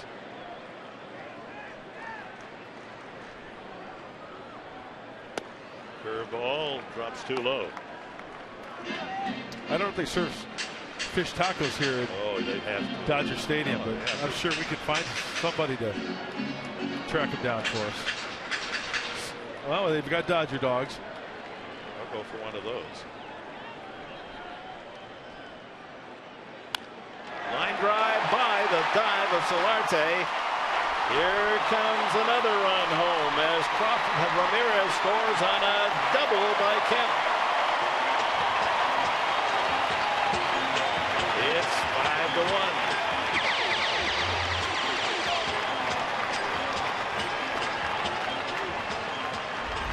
Looked like a breaking ball that just caught too much of the plate. It's the curveball. It speeds up the bat of Kemp. Well, Solarte sure gave it the old college try. It looks like Kemp didn't even stride on that one. Just a little bit of a stride, just out of the reach. And Ramirez comes across for the 5th run. So Despaigne exits. Padres will call on Garces, the rookie, when we come back.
a third innings of work, and he is relieved by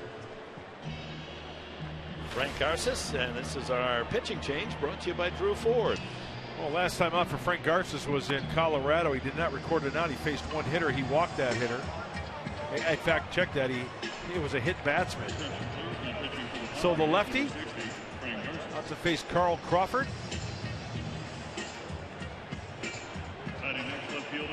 He also inherits a couple of runners. Righties and lefties alike, hitting in the 100s against Garces in the short time that he's been in the San Diego Padre uniform. Infield will have to draw close with runners at second and third. Gonzalez less than average speed at third base. Camp at second. Ball one. Crawford has walked and singled, scored a run.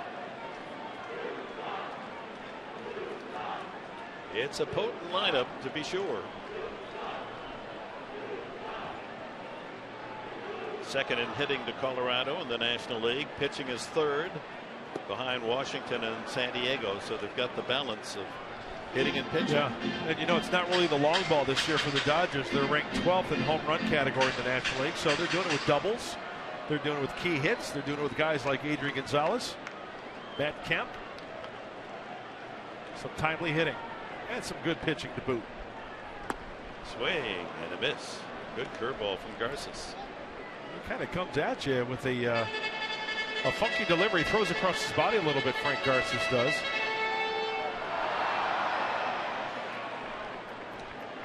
Goes from the first base side of the pitcher's plate. 1 ball, 2 strikes.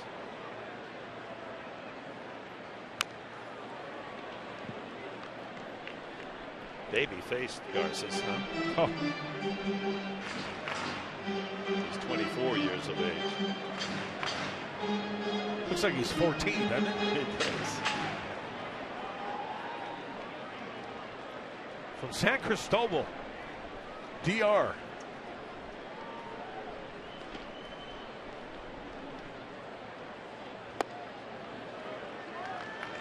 On the fastball. Yeah.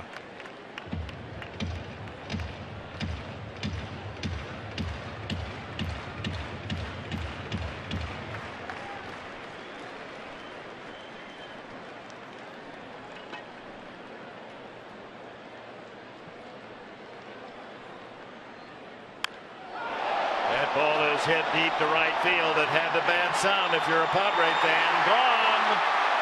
Crawford. 3-run home run, and the Dodgers have blown it open.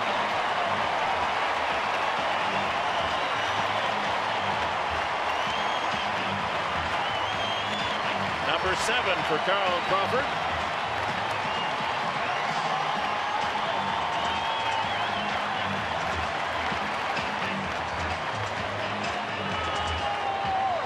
A 3-run shot. It's an 8-1 game. Looked like just a spinner. And I tell you what, Carl Crawford, he gets his hands in, and it almost looks like he one-hands this ball as the barrel goes through the hitting zone. One hand comes off. He hit that ball well for getting in on him. A breaking ball that did not break. So 2 of those runs charged to Despaigne and 1 to Garces.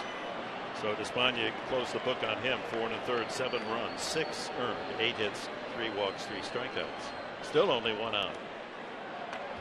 And Puig, the batter, struck out into a double play the first time, single to center field and drive in a run. His last time up.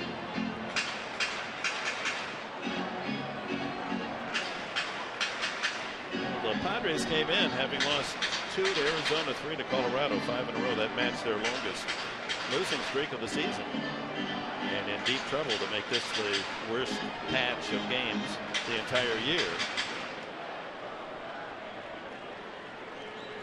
And the home run ball has been part of it. 2 home runs tonight. Each of the 3 games in Colorado, the Rockies hit 2. Each of the 3. Puig, 2-hopper. Jerko throws him out. Second out. And he doesn't even look like he's taking a good cut at the ball. Yeah. Uribe, home run and a strikeout.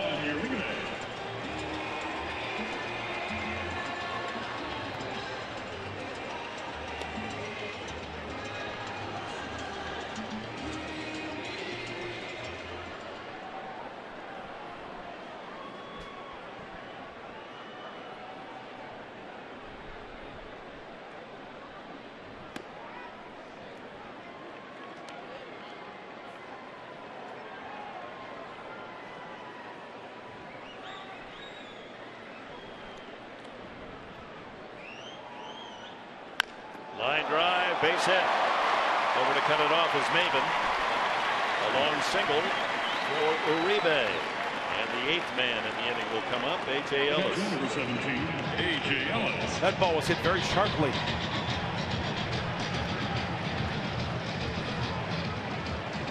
And Bud Black's going to the mound. We're going to have a pitching change here at Dodger Stadium, with L.A. leading San Diego 8-1.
His third appearance in the big leagues, and it's time for our San Diego fans of the game.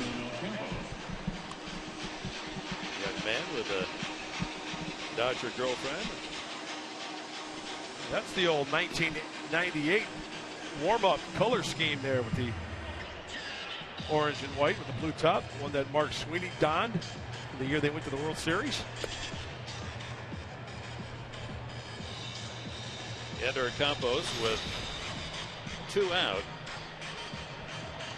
Runner at first base is Uribe, and the batter is A.J. Ellis. Ellis credited with an RBI the last time up with a ground ball to second. Well, now righty on righty for Campos, who's a fastball slider pitcher.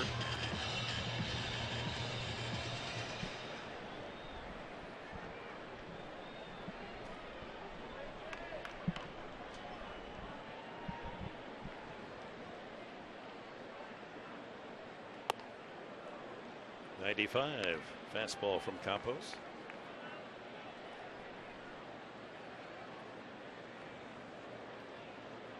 Yeah, some of you folks may be changing your dial here to Fox Sports San Diego. If you're a Dodger fan, you're going to like the results so far. 8-1 Dodgers. We'll review the scoring for you. It's for you Padre fans. It's a game of field goals. An interception by Phoenix in the final seconds. They kicked the field goal to lead 6-3 at the intermission.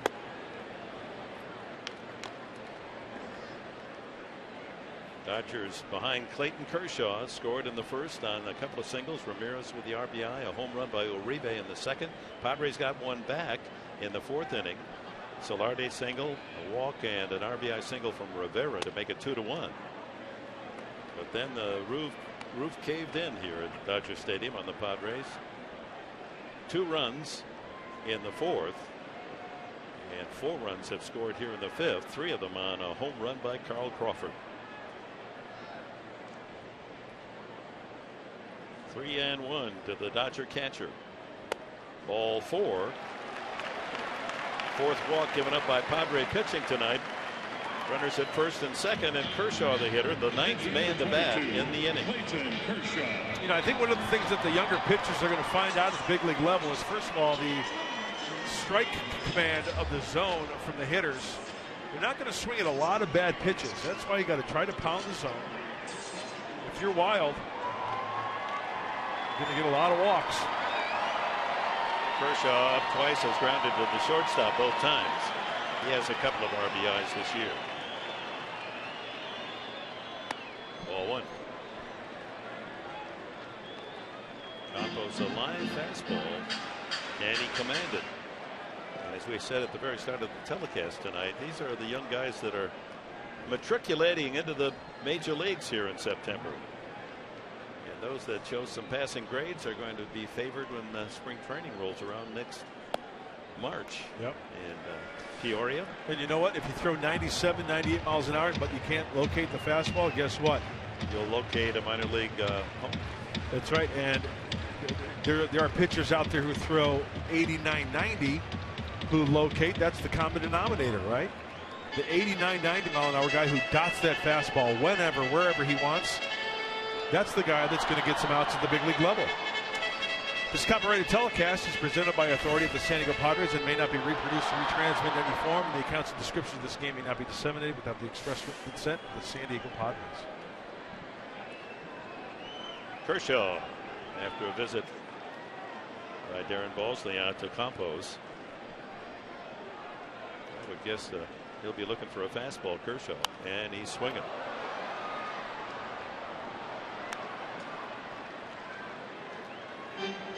Quite a luxury. You're the best pitcher in baseball, and now you have a 7-run lead. Yeah. He's trying to become the first National Leaguer to win 18.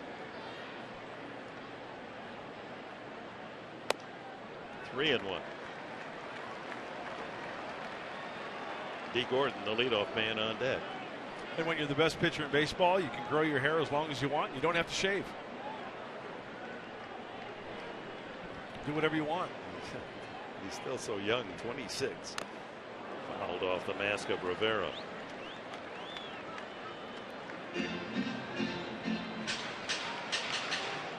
See, he's a good athlete.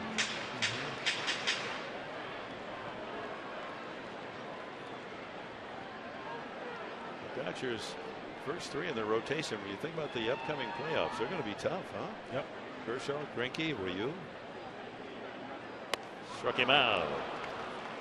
First strikeout for Campos, but the Dodgers bat around in the fifth and tally 4. It's an 8-1 game.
Stadium. I'm pretty sure, Mark Grant, I heard you say that you wanted a Dodger dog. Well, you're in luck. I picked one up for you. Did a little research. I was just curious. You know, Dodgers are known for their Dodger dogs. How many of them do they sell? Well, in a year, 2 million Dodger dogs. So if you break that up over 81 home games, that's a little more than 24,000 hot dogs a game. Obviously more than in any other ballpark. So I'm adding to the contribution, Mark. I'll come bring you one. Well, Dodger dogs are always fun to have. You know, up in the press box here after the 5th inning, you are free to go up and get Dodger dogs. Now you tell Oh, us. so now I shouldn't have paid for this. I should have come and brought it for. You know, come on up here, Chris, and we'll take care of you. I've never had a Dodger dog, so this may be my first. They're great. I'll keep it then. Easternmost in quality, westernmost in taste. Apparently they come in steamed or grilled. They also have one that you can get bacon wrapped. Yeah, you got to get them grilled. They don't have those in the press box, the bacon wrapped ones. I do know that for sure. But they have the grilled ones, and those are good. Yes, they are. Well, Kershaw with an 8-1 lead. John Solarte, one of the 2 hits off the left-hander, and it was his single that got the Padres going in the 4th inning when they scored their run. He was forced on a ground out by Liriano. Liriano then stole second and scored on Rivera's single. That's been it. Those are the 2 hits, Solarte and Rivera. Pitching with the comfort of a big lead. And like any pitcher, whether you're Clayton Kershaw, whether you are Leonel Campos, you have to go out there with the intention that it's 0-0. That's the way Kershaw pitches. I think he's proud of a lot of his numbers, but you don't really think a lot about complete games anymore. Right. So often even the best pitchers, they go 7 and take it to the bullpen, but he has 6 complete games, most in the majors. Line foul. Isn't that amazing? We talk about complete games, 6 complete games. Yeah. Back in the day, guys would complete 28, 30 games a season. Take a look. Finish your own deal. Yeah. Highest win percentage in a single season.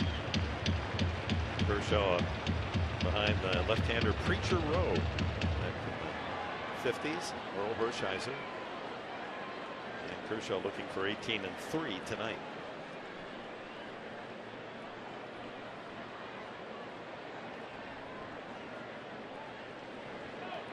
And you have to remember, a lot of those complete games back in the day were losses, right? Guys on the road, they pitch the 8th inning, and they play 8.5 at the opposing team's ballpark. They get credit for the complete game, even though it was a loss. That was still a badge of honor. Solarte, a rare leadoff walk from Kershaw, his 2nd walk of the game. Ram Trucks tools of the trade, Mark. Well, we're going to focus on Clayton Kershaw. We've talked about all the numbers, but when you see him out on the mound, what he possesses out of that hand of his is located fastball down and away, down and into righties as well. He'll cut that slider down and in with 2 strikes. A lot of swings and misses. He stays out of the heart of the plate. Does not allow a lot of base runners. Eyes on the back of his head as well. Yeah. Liriano has grounded out twice. Once into a fielder's choice. He scored the Padre run.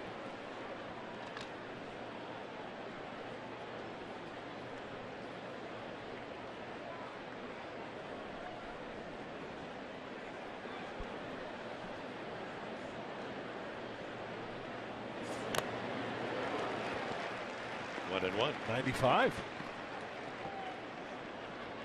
Only 59 pitches, and he's here in the 6th inning. So you would have to think, unless something really falls apart on him tonight, he's going to get that 7th complete game. Padres will try to deny.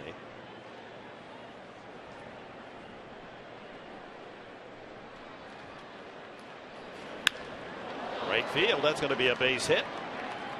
Reimer Liriano going the opposite way. So the first 2 men are on here for the Padres in the 6th.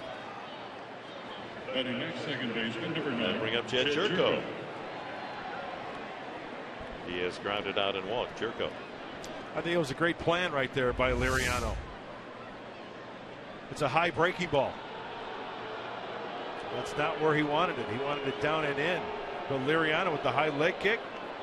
Big key is getting that front foot down and driving the barrel of the bat. Catches it out in front.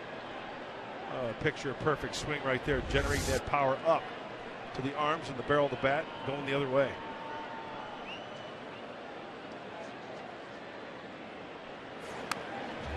Big swing by Jerko. 1-1.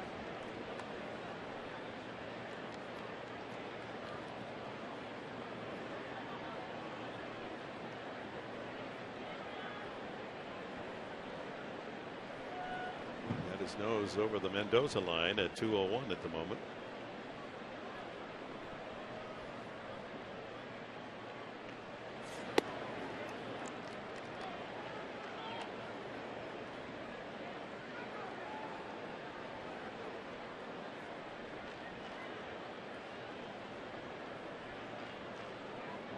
among his many pitching impressive feats is the fact that his career ERA out of play is the lowest since 1920. Yeah. Career ERA. Whitey Ford 2.75 and Koufax 2.76 behind Kershaw.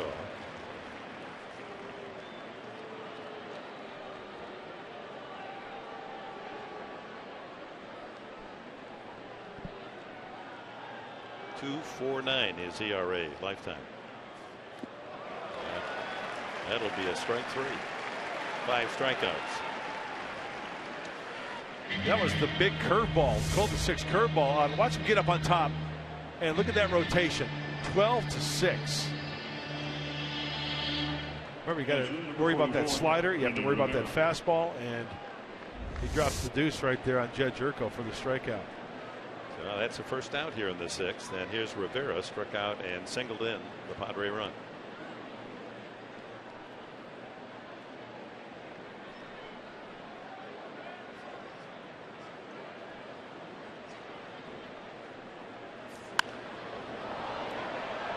Upstairs, off to the right.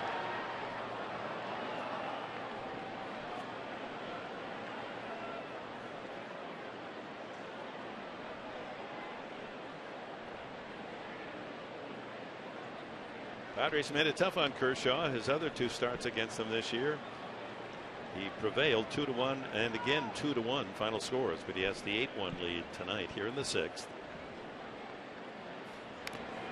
And a foul that got a piece of Ellis.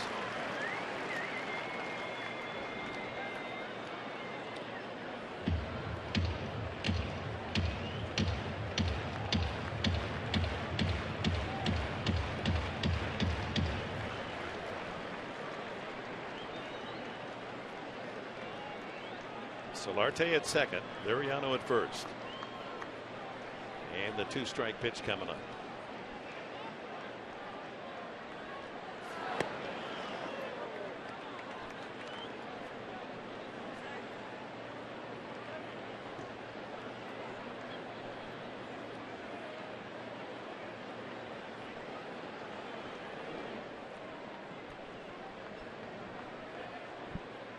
Probably going to try to bounce one right here, you would think. Yep. Pitcher thinking right along with the pitcher. I didn't know you could think left-handed. I could think it, but I couldn't do it. But I bet right-handed or left-handed. But I bet you wish you could yeah, go back. you know, Dad, what if, right? Would I be a left-hander instead of a right-hander? That'd have been interesting, huh? The kind of fastball you had. 2-2 to Rene.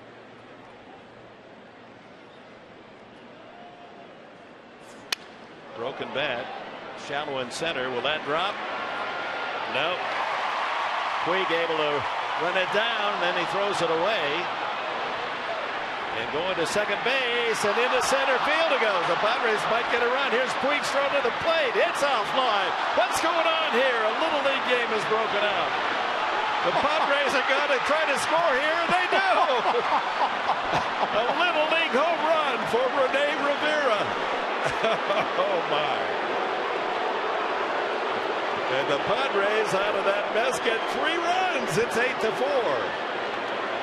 Oh, that was a hot potato flying around the place.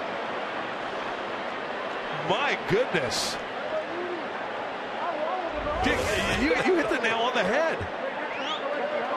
This looks like a little league game here. Trying to get the runner first. It gets away to Gonzalez. Everybody's off and running. Then you think they're going to hold their ground. Then the ball gets away. Puig's error, then an error. There's at least 3 errors when they sort that all out. Look at Kershaw. He's trying to save a bad throw. Wow. A 3-run play. Has this crowd moaning and groaning. It's now an 8-4 game. And to get 4 runs with Kershaw on the mound, that'll make headlines. Now the throw to the plate. He's not going to get himself engaged in a collision course.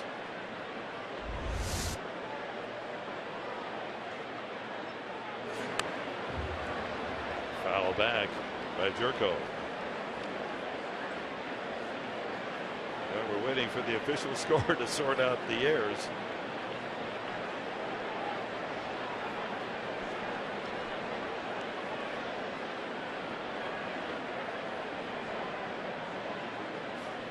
Swing and a miss. Grandal grounded out and struck out. They're chewing on that play. We haven't seen anything like that in a long time. Breaking ball outside. One of the errors. Oh, they're going to say strike three. Grandal can't believe it. That's that big slow curveball, and it bends in for Kershaw. His 6th strikeout. The Padres get 3, however. Thank you, Mr. Puig.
Inning, 8-3 the score. So runners at first and second.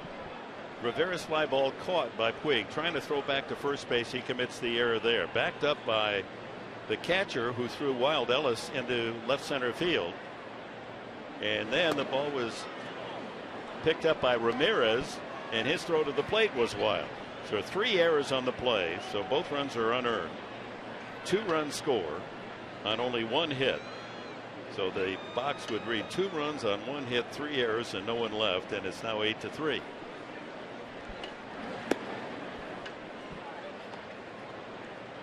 Wouldn't that have been something had the Padres been able to hold the Dodgers earlier on, and that would have given them the lead. But wouldn't you know, it's Puig that gets it started. He has so much faith in how strong his arm is. He can't wait to throw any place, any time. And it all started when he tried to throw back to first base to get Liriano. Yeah, with that type of lead, that comes into baseball instinct, to where you caught it for the out, you just get it to the infield, still runners at first and second, take your chances.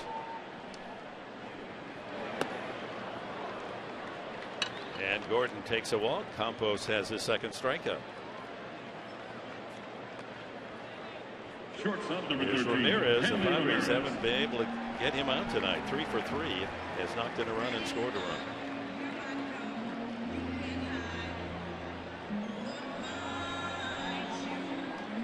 So for those of you concerned about Kershaw's ERA, the best in baseball, both runs unearned.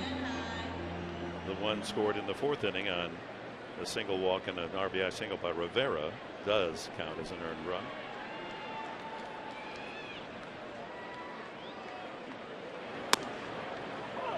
Strike one, Ramirez.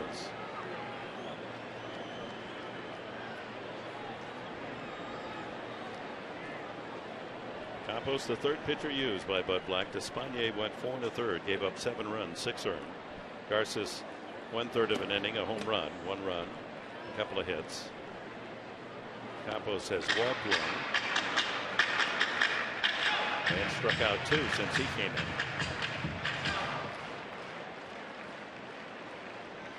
8 runs, 10 hits, 3 errors for the Dodgers, 3 runs, 3 hits, an error for San Diego.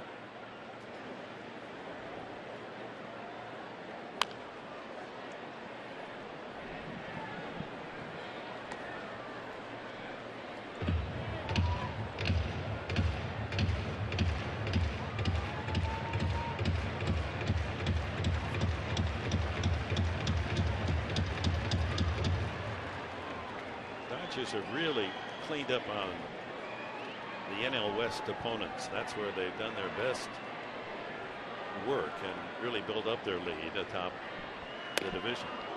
That's in there. Delay called strike 3. Campos has struck out 3 men in a row. What do you know? Our Bill Howe play of the game is this. Quick. Throwing to first. There's the first error. Then backed up by Ellis. He throws in left field. That's an error. And Ramirez wide of the plate. And that allowed both men to come around and score. Yeah, it would have been 2 outs, 1st and 2nd. Yard sale. Adrian Gonzalez is grounded to short, struck out, walked, and scored.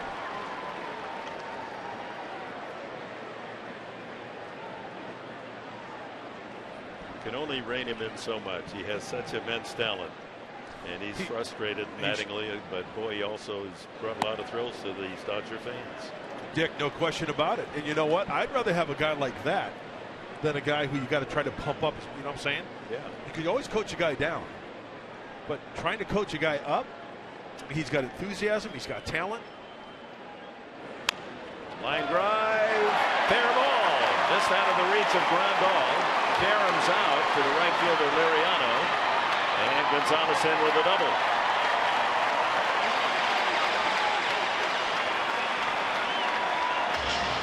So Adrian joins the hit parade. Everyone in the lineup has at least one, except for the catcher Ellis and pitcher Kershaw. Looked like a changeup, and way out in front of it, well, off the end of the bat, get some top spin on that one. And how close for Yasmani? Oh, looks like it just hit on the line as well. Chalk flew up. That's the 36th double for Gonzalez, number 7 in the league. Brings up Matt Kemp. Doubled in a run, walked and popped up. He scored a couple of runs.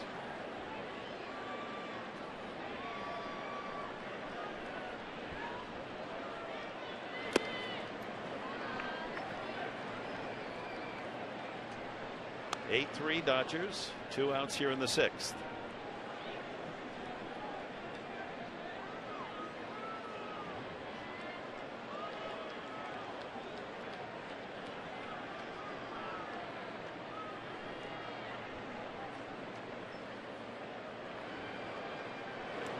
Wow. That really was short. Another part of the learning curve for any major league pitcher is to make an adjustment after a certain pitch. 2 pitches in a row for Campos, off the mark. So let's see how he reacts here. 2-0.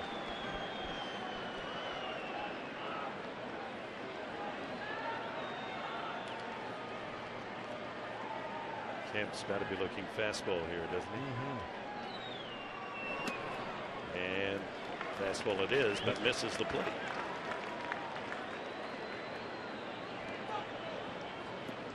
First base open, 3-0 the count. Carl Crawford due next.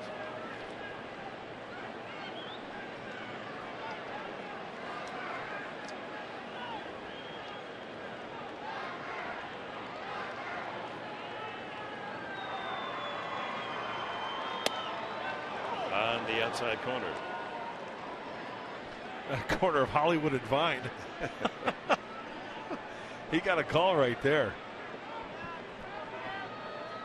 It's been an irregular strike zone for Lance Barrett tonight. That pitch right there.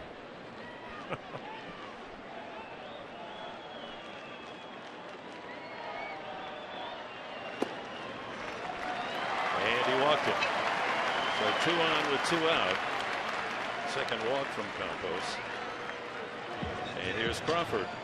He's 2 for 2 tonight. A walk, a single and scored, and a 3-run homer. Take that 3-run home run away from Crawford and the Dodgers, and we have an interesting ball game.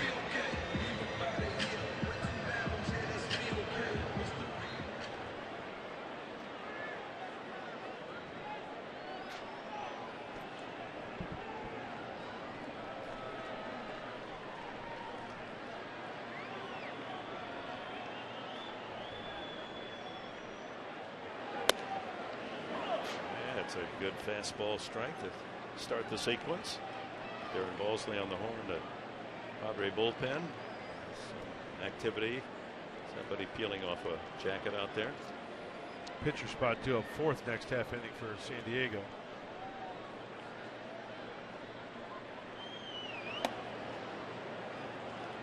Another fastball. Good life on it. 1-1.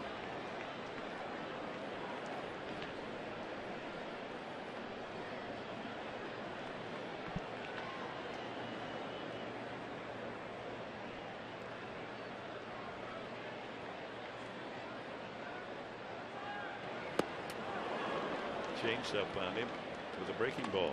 1-2.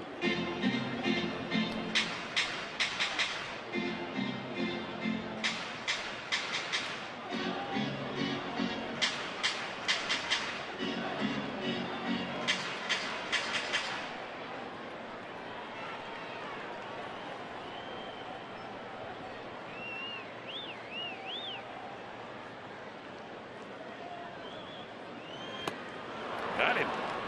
Struck out the side. Leonel Campos. 4 strikeouts in an inning and a third.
Park in the major leagues, Dodger Stadium in Los Angeles.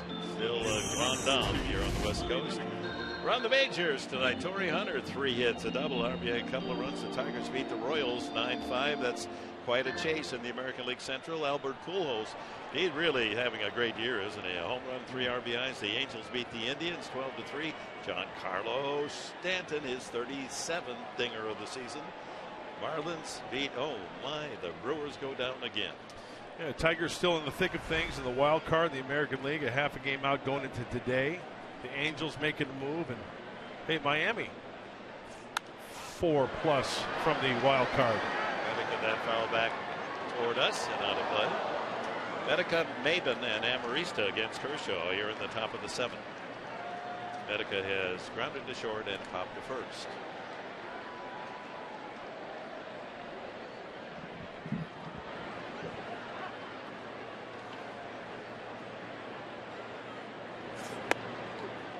Lays off the high fastball at 93. RJ Alvarez heating up for the Padres in their pen. Red Black and Darren Balsley really using the youngsters, huh? Yeah, get him some innings, get him some experience. Hopefully the offense. Soft fly ball. Gonzalez has come to Pampa. Easy play. 1 away. Maven has struck out and grounded to second. Center fielder number 24, Cameron Only Maven. 76 pitches. Been an easy night for Kershaw in terms of having to work at all. He's had 4 innings where he retired the side in order. The 2 innings where the Padres scored. He's been asked to use 14 and 20 pitches. But the others, 8, 9, 11, 9. That ball driven deep to center field and back, and making the catch is Puig. Maven hit it hard for them. That just goes to show you how athletic Yasiel Puig is. You know, one play he'll throw the ball in the stands. One play he'll get a good jump on it right over his head, backpedal, and haul it in for the out. As I mentioned before, you'd rather want to coach a guy down rather than try to always light a fire on him and get him to, hey, let's go, shake yourself. Come on. Hey, he's 22. Exactly. I mean, he still has an upside. Amarista takes a fastball strike. Uribe made a good play on a sharp ground ball back in the 3rd. He flied to left the last time. There's that big overhand curveball. And as you pointed out at the very start, live fastball, big curve, sharp slider, perfect changeup. Yep. And he could locate all of them, right? Talk about a 5-tool day-to-day player. He's a 4-tool pitcher. Yep. Didn't get the call there. 2-1. Not a lot of low strikes on the fastball tonight by Lance Barrett, the home plate umpire. That ball well in the strike zone. Ground ball right side. Gonzalez will play it to Kershaw for the out. The 5th time tonight. Kershaw retiring the side in order. Gonzalez making a nice play on that one. Stretch half of the 7th in Los Angeles. It's an 8-3 Dodger lead. Gonzo with the play.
Welcome back to Dodger Stadium, where the home team enjoys an 8-3 lead. Playoffs coming up. Down to the last 20 games of the season. Look at the American League. Baltimore, huge lead over New York and Toronto.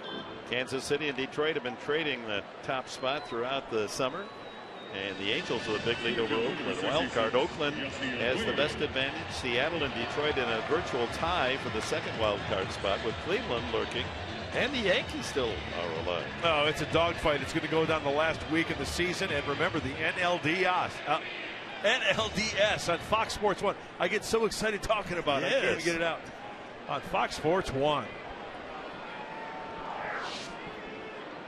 Which one of those teams do you think has the best chance of going all the way and capturing the cup? You know what? Timing is everything. I really like Baltimore. But that can change, right, Dick? I mean, that's what's great about baseball. You have different opinions on different teams. Detroit, you'd have to like them, but all of a sudden Verlander isn't the pitcher that he was. Good arms in Baltimore as we take a look at R.J. Alvarez. On for the third time since being recalled, or called up to the big leagues, I should say. Facing Puig here to open the seventh. Oh, he side wheels a 94-mile-an-hour fastball.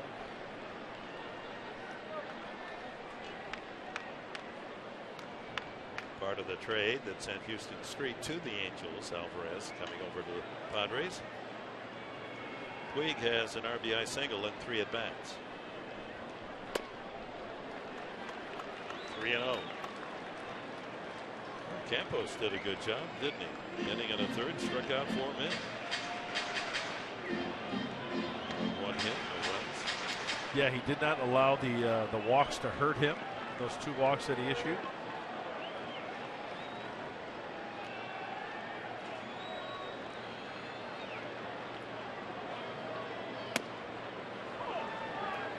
Another 94-mile-an-hour fastball for 3-1.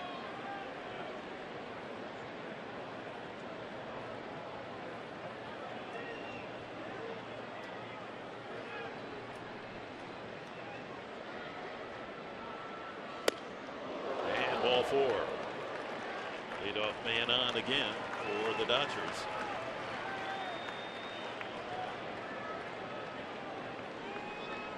Third baseman, number 5. And 3 leadoff walks in the game.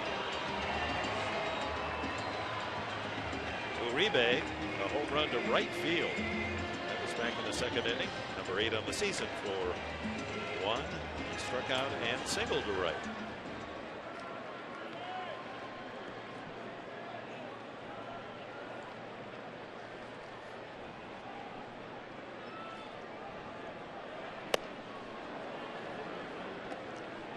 Late pulling the trigger there.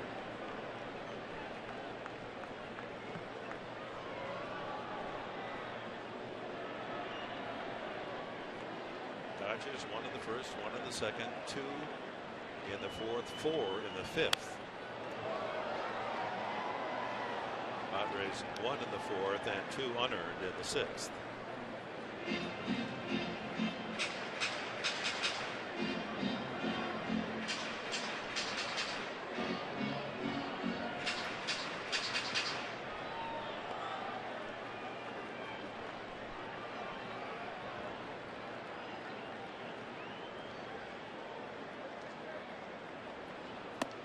Outside.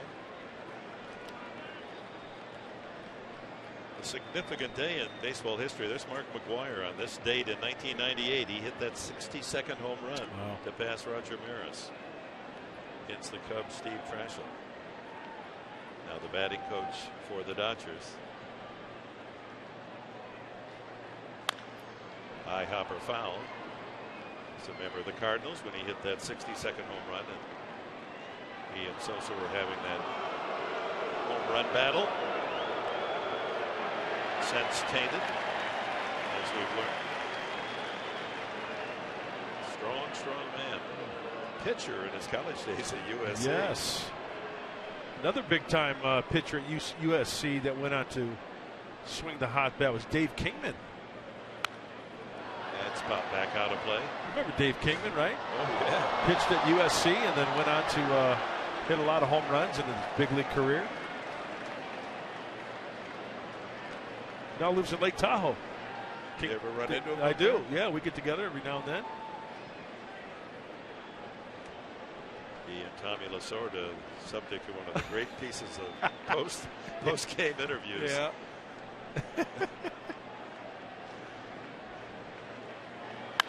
High pop-up, middle of the diamond. Turco coming down from second for the first down. Yeah, if you want to have a little fun, just go to YouTube and put in the search bar Tommy Lasorda, Dave Kingman. There's a reporter that asks Tommy Lasorda about his performance on that particular day, and sit back and enjoy. I would recommend you be an adult, though, when you. It's adult listening. Ellis, 0 for 2, but he has an RBI on a ground out. They're having trouble catching up with Alvarez's fastball. Well, he's got a good one. He gives you that delivery where he drops down a little bit at low 3/4.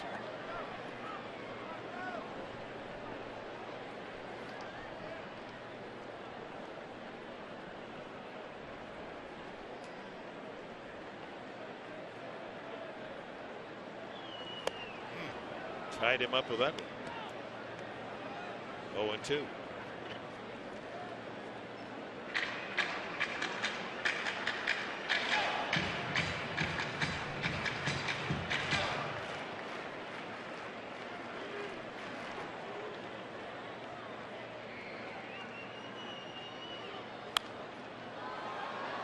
It remains 2 strikes. Uribe popped up, and now Ellis with 1 away. Puig at first base. Kershaw due next. He's in the on-deck circle. He's thrown only 81 pitches.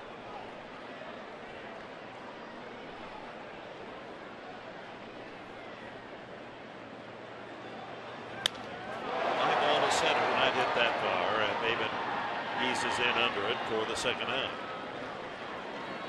Throw back to first, but Pitcher number 22, Clayton Kershaw. Well, with Piglet there, you never know what he's going to do. So absolutely. Throw behind him. Kershaw has grounded twice to short and struck out.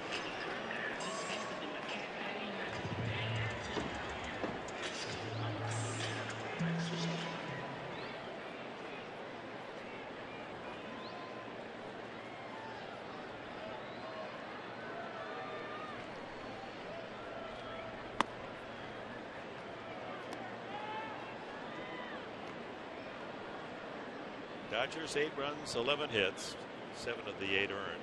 Padres 3 runs, 3 hits, only 1 of their 3 runs earned. Right. But you can see how tough Alvarez must be on right-handers, the way he drops down.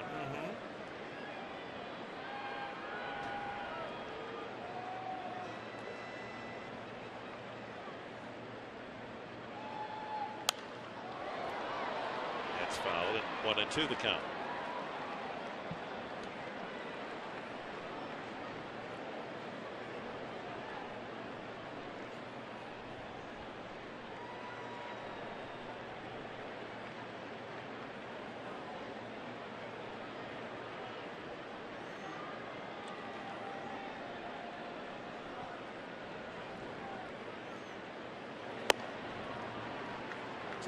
And 2 strikes.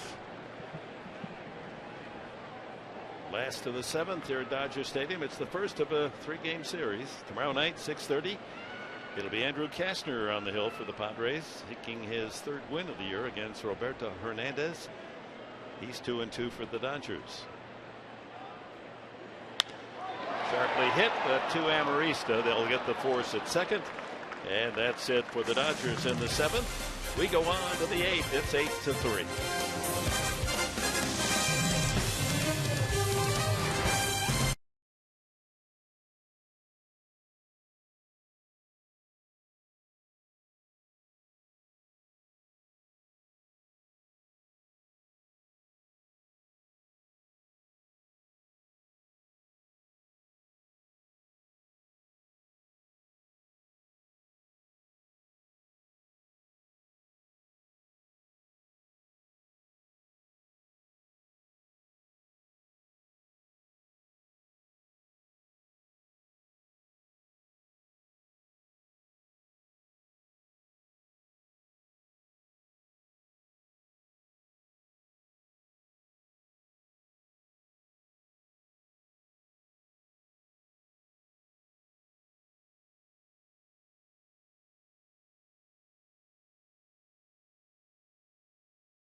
Swipe tag on the road trip. You're swiping that credit card. We got some left for Arizona after the 3-game series.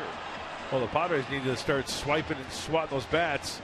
Take a look at the breakdown of Clayton Kershaw. 81 tosses in those 7 frames. Only 1 earned run. He's punched out 6. Adam Moore is going to lead off the Padre 8th inning. One of the call-ups, the catcher in the minor league system. Had big league experience. And he's been over 2 since joining the big club.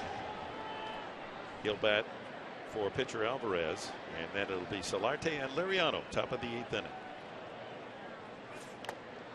Getting a chance to face the Cy Young winner of 2011, 2013, and probably here in 2014, Clayton Kershaw. Is Alex Torres getting ready. Will be the pitcher in the bottom of the 8th inning. 0-2.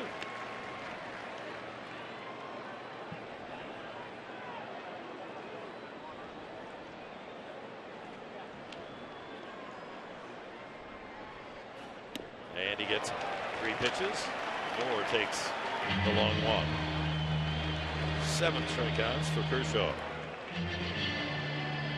That kicks us a total up to 209 on the year. Not too far behind Steven Strasburg, who has 215. Yeah.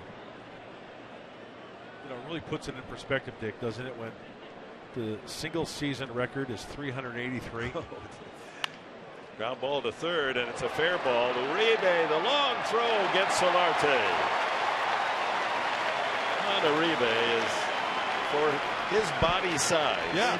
He covers, he's got quick feet, good arm. He gets the balls you don't think he's going to make. Hey, somewhat like Pablo Sandoval, right? With the Giants, when he's at third base, you look at Sandoval and you think, okay, not very athletic. He's really good on his feet, like Uribe, going to his right, going to his left. And then the accurate arm to go along with it. That's a perfect strike. Clotheslined it over there. Liriano has scored 2 of the 3 runs for the Padres. He's 1 for 3, a single to right center the last time.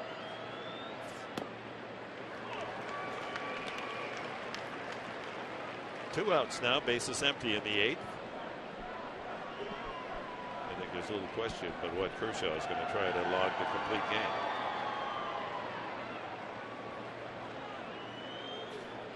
Look at that. He got squeezed on that. That's a darn good pitch. He's been getting some that looked outside. That one looked in the strike zone. Yep. It was. Pitch number 2 right there in the outside corner.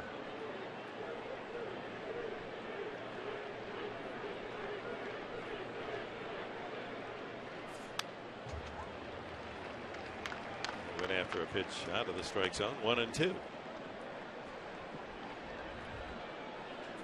If Liriano reaches, Jed Jerko would be next.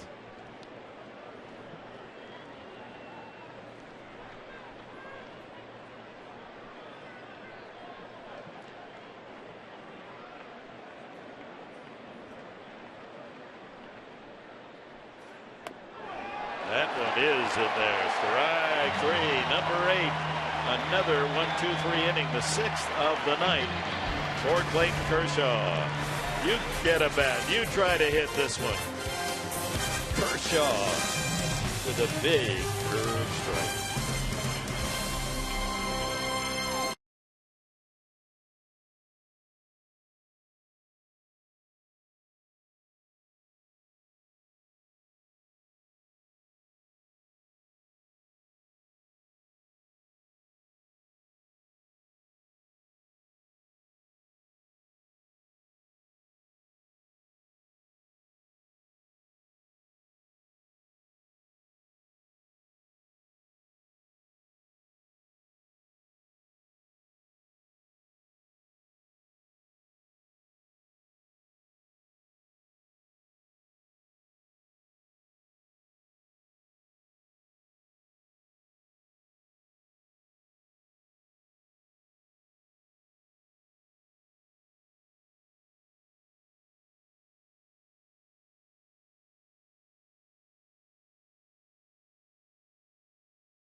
Diego presents Padres Baseball, brought to you by RCP Block and Bridge.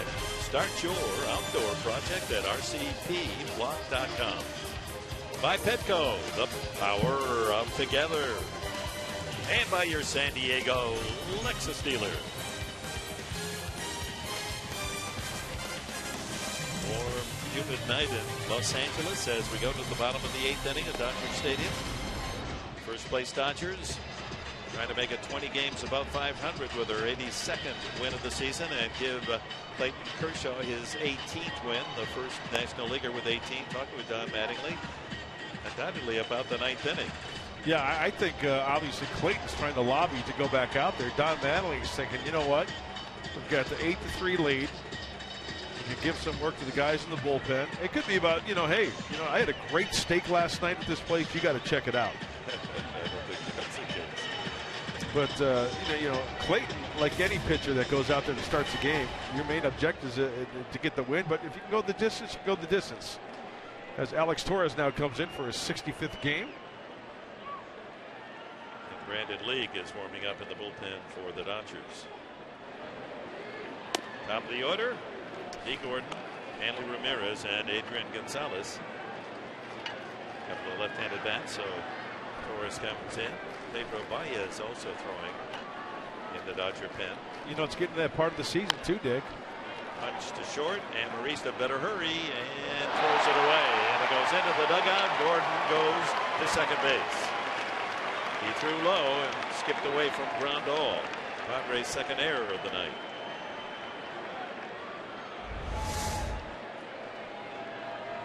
Shortstop, Hanley Ramirez. Even at time, it looked like Alexi kind of couldn't find the handle there. And that extra crow hop.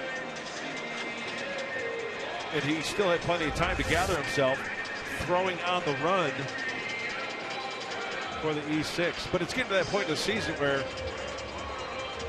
Don Mattingly is looking at innings pitched, looking at pitches thrown for a ball game. And if you could leave your star guy out there and have him go 8 innings and have 1 inning to the pen, hey, you got to think about the postseason, right? Ramirez has 3 hits tonight to lead the Dodger attack. Total of 11 against Padre pitching. He has nothing to prove, although I think he's a very proud guy. Sure. I'd like to be able to finish his own deal and have that 7th complete game.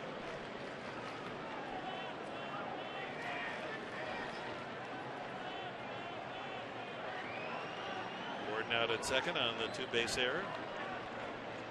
Amarista. 1-1.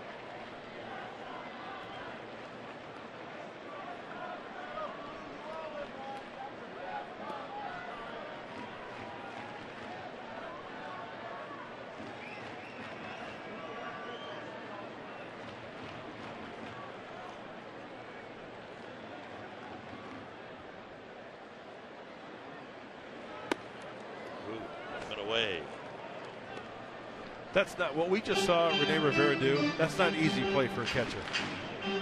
Been down to that crouch all night long. You've got all that gear on. You're anticipating a pitch in a certain zone, and then all of a sudden you have to jump up out of the crouch and reach on the other side of your body to prevent that ball from going to the screen. That ball was sailing up and away. Yep.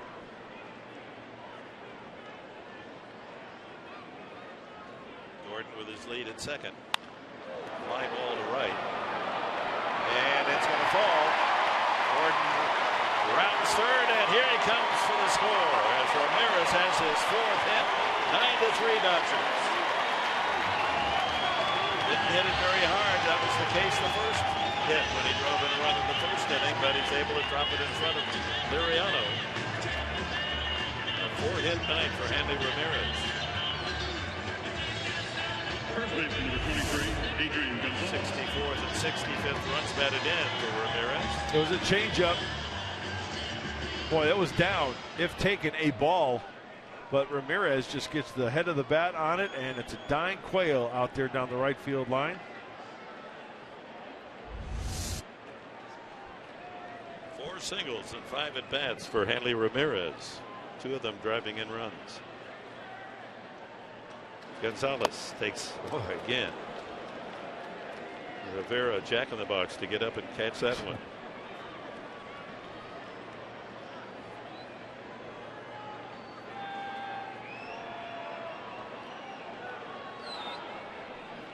The announced attendance 41,886.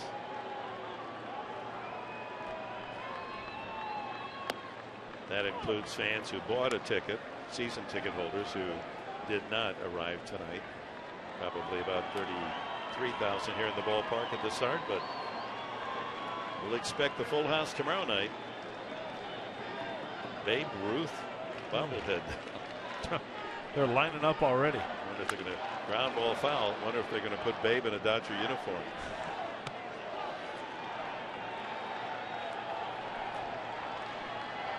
Did he manage the Boston Braves a long time ago?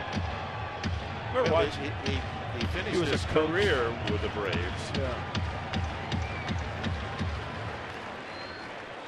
Relax Clayton Kershaw. 9-3 lead. 3 outs away from victory. Gonzalez, a walk and a double, 1 for 3 tonight. Scored a run.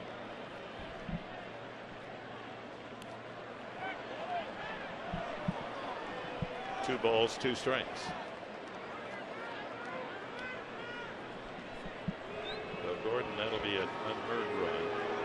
Oh, they say he went around. Gonzalez waiting there at the plate. Thought he checked his swing, but slowly but surely, third base umpire Ron Culpa said you went around. Right fielder number 27. So 1 out, Matt Kemp. It's a changeup from Alex Torres. It's down. And here you'll get the angle. Oh, absolutely, he went. No question. Now we're getting the report now from the Dodgers about the bobblehead involving the Sultan of SWAT, Babe Ruth. He actually did wear a Brooklyn Dodger uniform in 1938 as the team's first base coach, just a year after he retired from playing. And he quit that job after. I can't even imagine Babe Ruth coaching first. So that's they legitimize the bobblehead Babe Ruth. We'll see whether it's a Brooklyn Dodger uniform. Can't wait to get mine tomorrow. I'll be here. Yeah, that'd be a good one to get. Absolutely. Keeper.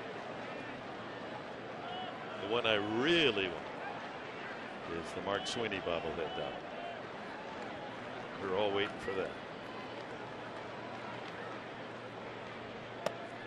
Kemp takes a strike on the outside corner. In fact, 1935, Bambino hired as vice president and assistant manager of the Boston Braves. And the next year he coached the Dodgers and first base coach. Yeah, the team owner at the time, Emil Fuchs, promised Ruth a share of the team profits. I wonder how many of the profits were in hot dogs. To play. If you could go back in time and you're going to spend a road trip with one player, who's it going to be? I'm picking the Bambino. Come on. Ride the trains with him and going out on the town with the Babe? Yeah, I guess Ty Cobb was kind of a nasty character. You wouldn't want to be him. Lou Gehrig got, being the Iron Horse and a very bright guy, Columbia man, would be an interesting companion as well. Yeah, you're right. Babe Ruth. I mean, he lived it fully. Yeah. He didn't lose any minutes. Although, I mean, if you're not going to go all the way back, I'd have to really say my idol, Ted Williams. Sure. I'd like to see him when he was nasty, but I'd also like to see him when he was very generous to the little guy. Didn't like the big guy so much, but he would help out the little man, the fan. 3-2. And fouled away.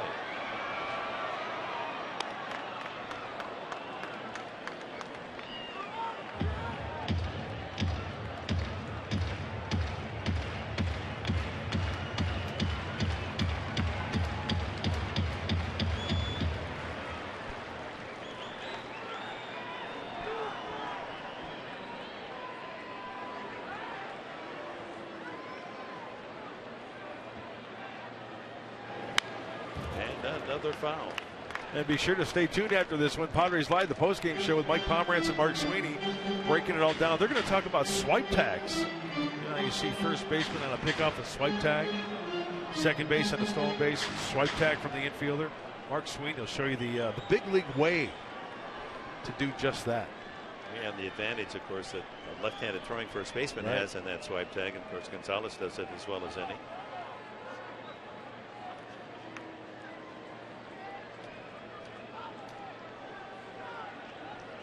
You think about this game. Felony lives. You can steal a base. You can swipe a tag. There you go. Swing and a miss. Kemp with a weak wave. Second strikeout for Torres. And here's the lineup tomorrow. We hope you'll join us at 6:30. Fox Sports San Diego presents Game 2 of the series. Andrew Cashner. Oh, he's due to get a win, isn't he? A 2.7 record with only a 2.39 ERA. The Padres need to get him some runs. They'll be facing Roberto Hernandez. 2-2 for the Dodgers. The playful Cashner, that big rocket right arm, going tomorrow night against LA. High fly ball slicing into the crowd deep down the left field side off the bat of Crawford. Crawford has walked, singled and scored. 3-run home run and struck out. Here's Matt Whistler. He joined the big league life the month of September, rubbing shoulders with one of the starters, Andrew Cashner, and being able to experience the big league life. It's a good intent there by the Padres. He's part of the future. They want to give him just a chance to feel major league action. He knows he's not going to get a chance to pitch. Kind of dangle the carrot a little bit, huh? Right? Just so next year, let's say he's called up. There's nothing strange about it. Right. He knows the team. He knows the clubhouse. He knows the manager. Highly regarded.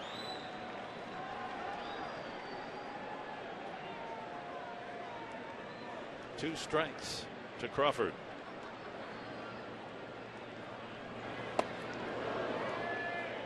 Torres is just wild enough that you don't want to dig in on him. Yeah. Whistler pitched at El Paso, was 10-5 this year. His ERA was up, but most of the earned run averages are in Texas. A 10-5 record for him. And it looks as if Kershaw, indeed, his night is through. 1-2 the count. Up the middle, right over the second base bag. Crawford has his second hit. Stopping at second is Ramirez.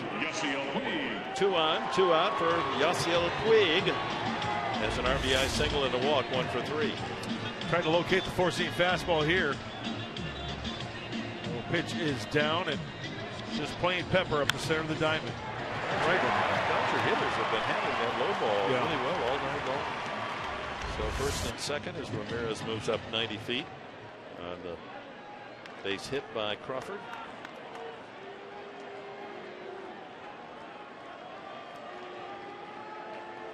One run in against Torres here in the 8th inning, and it's a 9-3 Dodger lead. Foul tip into Rivera's glove.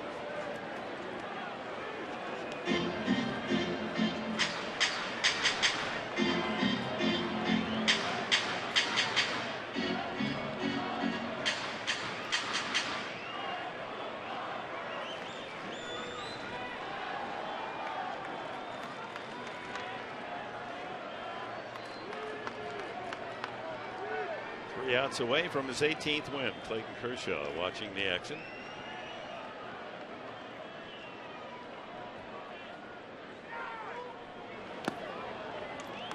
Low 1-1.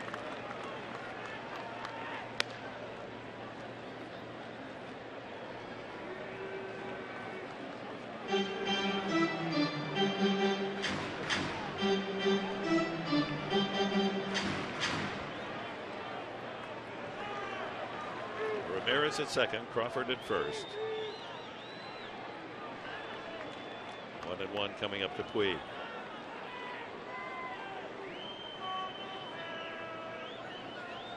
He hasn't hit a home run since the last day in August. Hopefully, let's keep it that way, huh? Wait, last day in July. How about that? July, all the month of August, and here we are in September 8th. Low, 2-1. And like any hitter, you're going to start pressing a little bit, if that is most definitely part of your game.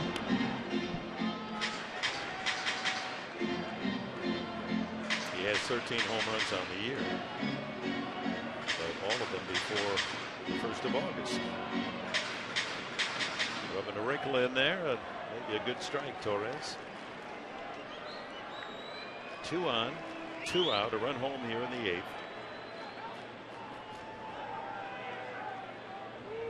A 4-out inning that began with the throwing error by Amarista on Gordon's leadoff ground ball. 3-1. Uribe would be next.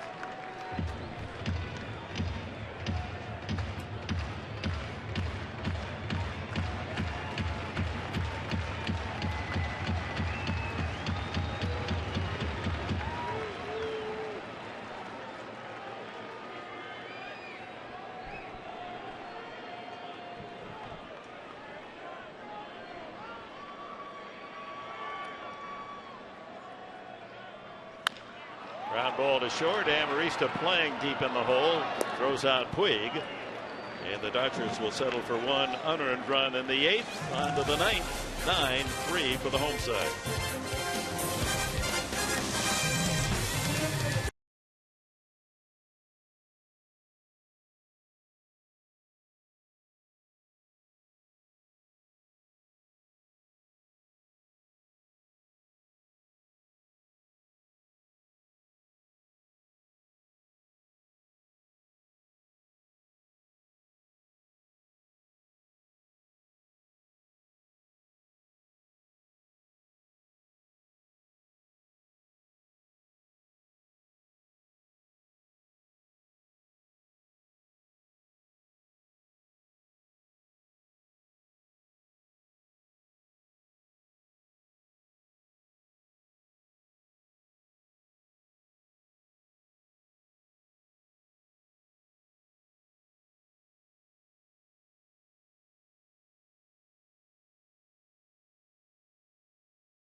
A single in front of Menick in left field in the first inning to score a run. Juan Uribe in the second laces a home run into the right field corner. 2-0. Rivera's single off Kershaw, long single in right center, made it 2-1 in the 4th, but then it's all Dodgers since then. A 3-run home run by Carl Crawford, part of a 4-run 5th inning, and the Dodgers now lead 9-3. The Padres did pick up a couple of unearned runs in the 6th inning. A live ball, 3 errors on one play by the Dodgers gave the Padres 2 unearned runs. So 9-3. And Pedro Baez comes in to get an inning of work after Clayton Kershaw with a solid 8. And Baez, you know, the Dodgers have a couple of good young arms that can really, what I'm trying to say, fortify. Good flamethrowers, huh? Fortify that bullpen. Yeah, and Baez is one of those. The 94 to 99 throws a changeup and a slider. Frias has got a good arm out there. Carlos Frias. Yeah, they like him a lot. Yeah. Hanley Ramirez, of course, is their closer. So Baez in the 9th inning closed the book on Kershaw. 8 innings, 3 runs, 1 earned, 3 hits, 2 walks, 8 strikeouts.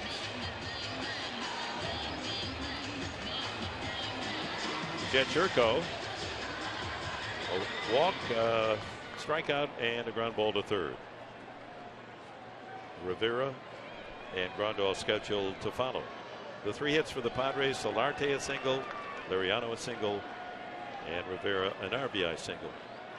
Miguel Rojas takes over at shortstop for Ramirez. High pop fly way up into the night. Foul territory, Uribe.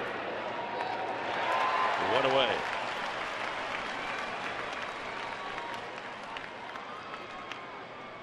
Catcher, Rene Rene Rivera struck out, singled in the run, and fly to center.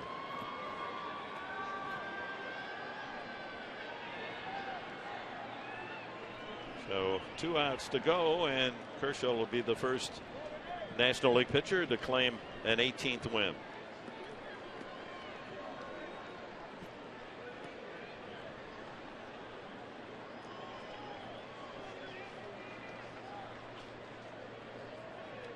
"89 pitches. That's all Kershaw needed for the 8 innings. Another high pop up, also in foul territory.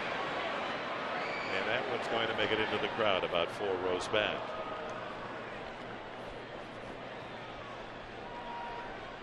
Come on, dude, give it to a kid. There you go. Nicely done. That's going to come back tenfold for you there. Put a smile on his face. Look at that kid. Yeah, there you go. It's all right. Good for him. Baez is 26. He's another from the Dominican Republic.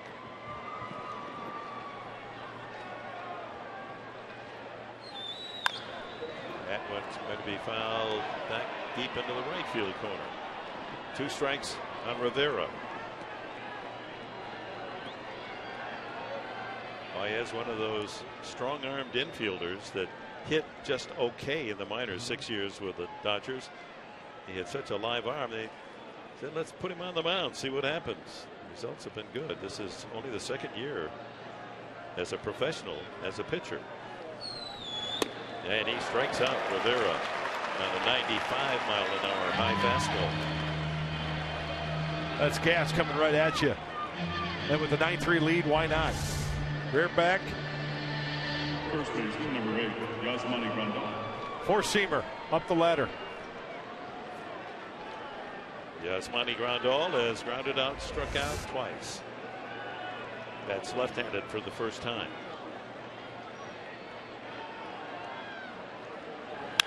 High drive to deep right field, and that one won't come back. That's way back, and Grandal will touch them all.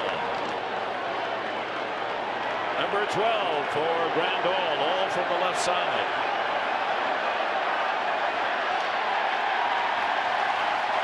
And they're doing the old throw it back the ball trick, and that's why you hear the crowd in the background. But it's number 12 for Grandal to make it a 9-4 game. You know, that's one of those, Dick, where you can close your eyes and you hear it, and you know that ball's going to go a long way.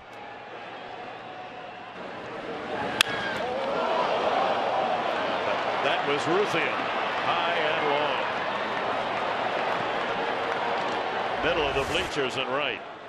So 9-4, the Padres trail, and Medica takes a strike.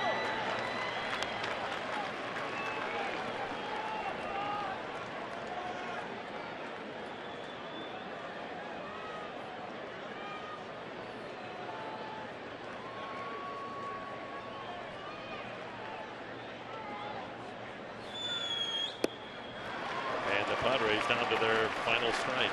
Breaking ball there. Medica has grounded to short, popped twice to Gonzalez, the first baseman.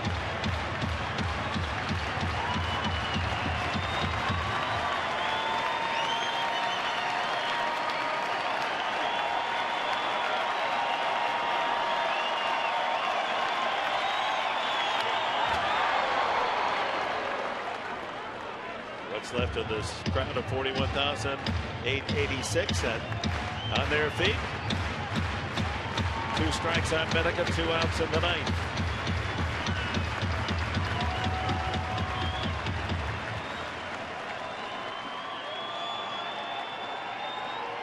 The home run by Grandal is 12th now, ties Seth Smith for the club lead.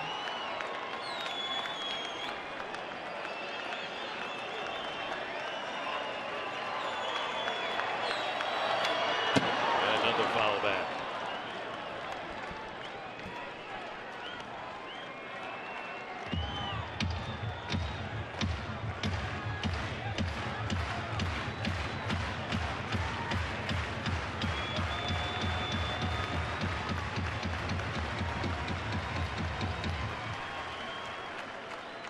Andrew Kastner going over the hitters for tomorrow.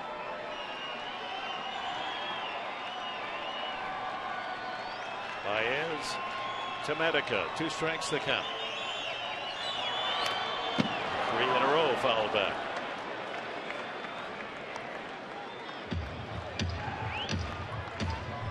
Only 4 hits for the Padres, 4 runs, 2 of them earned.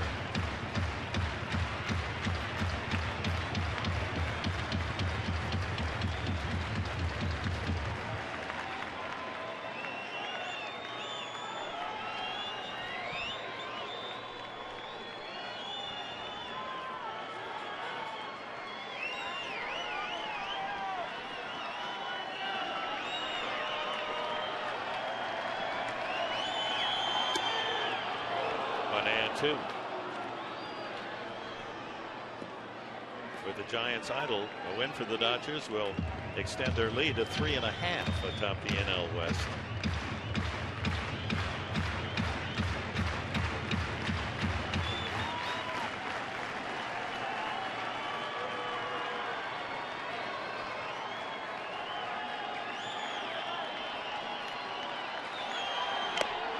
Struck him out. Ball game's over. The Dodgers have won this first game of the 3-game series. The final score, LA 9, San Diego 4. Padres Live coming up. Here's Mike Pomerantz.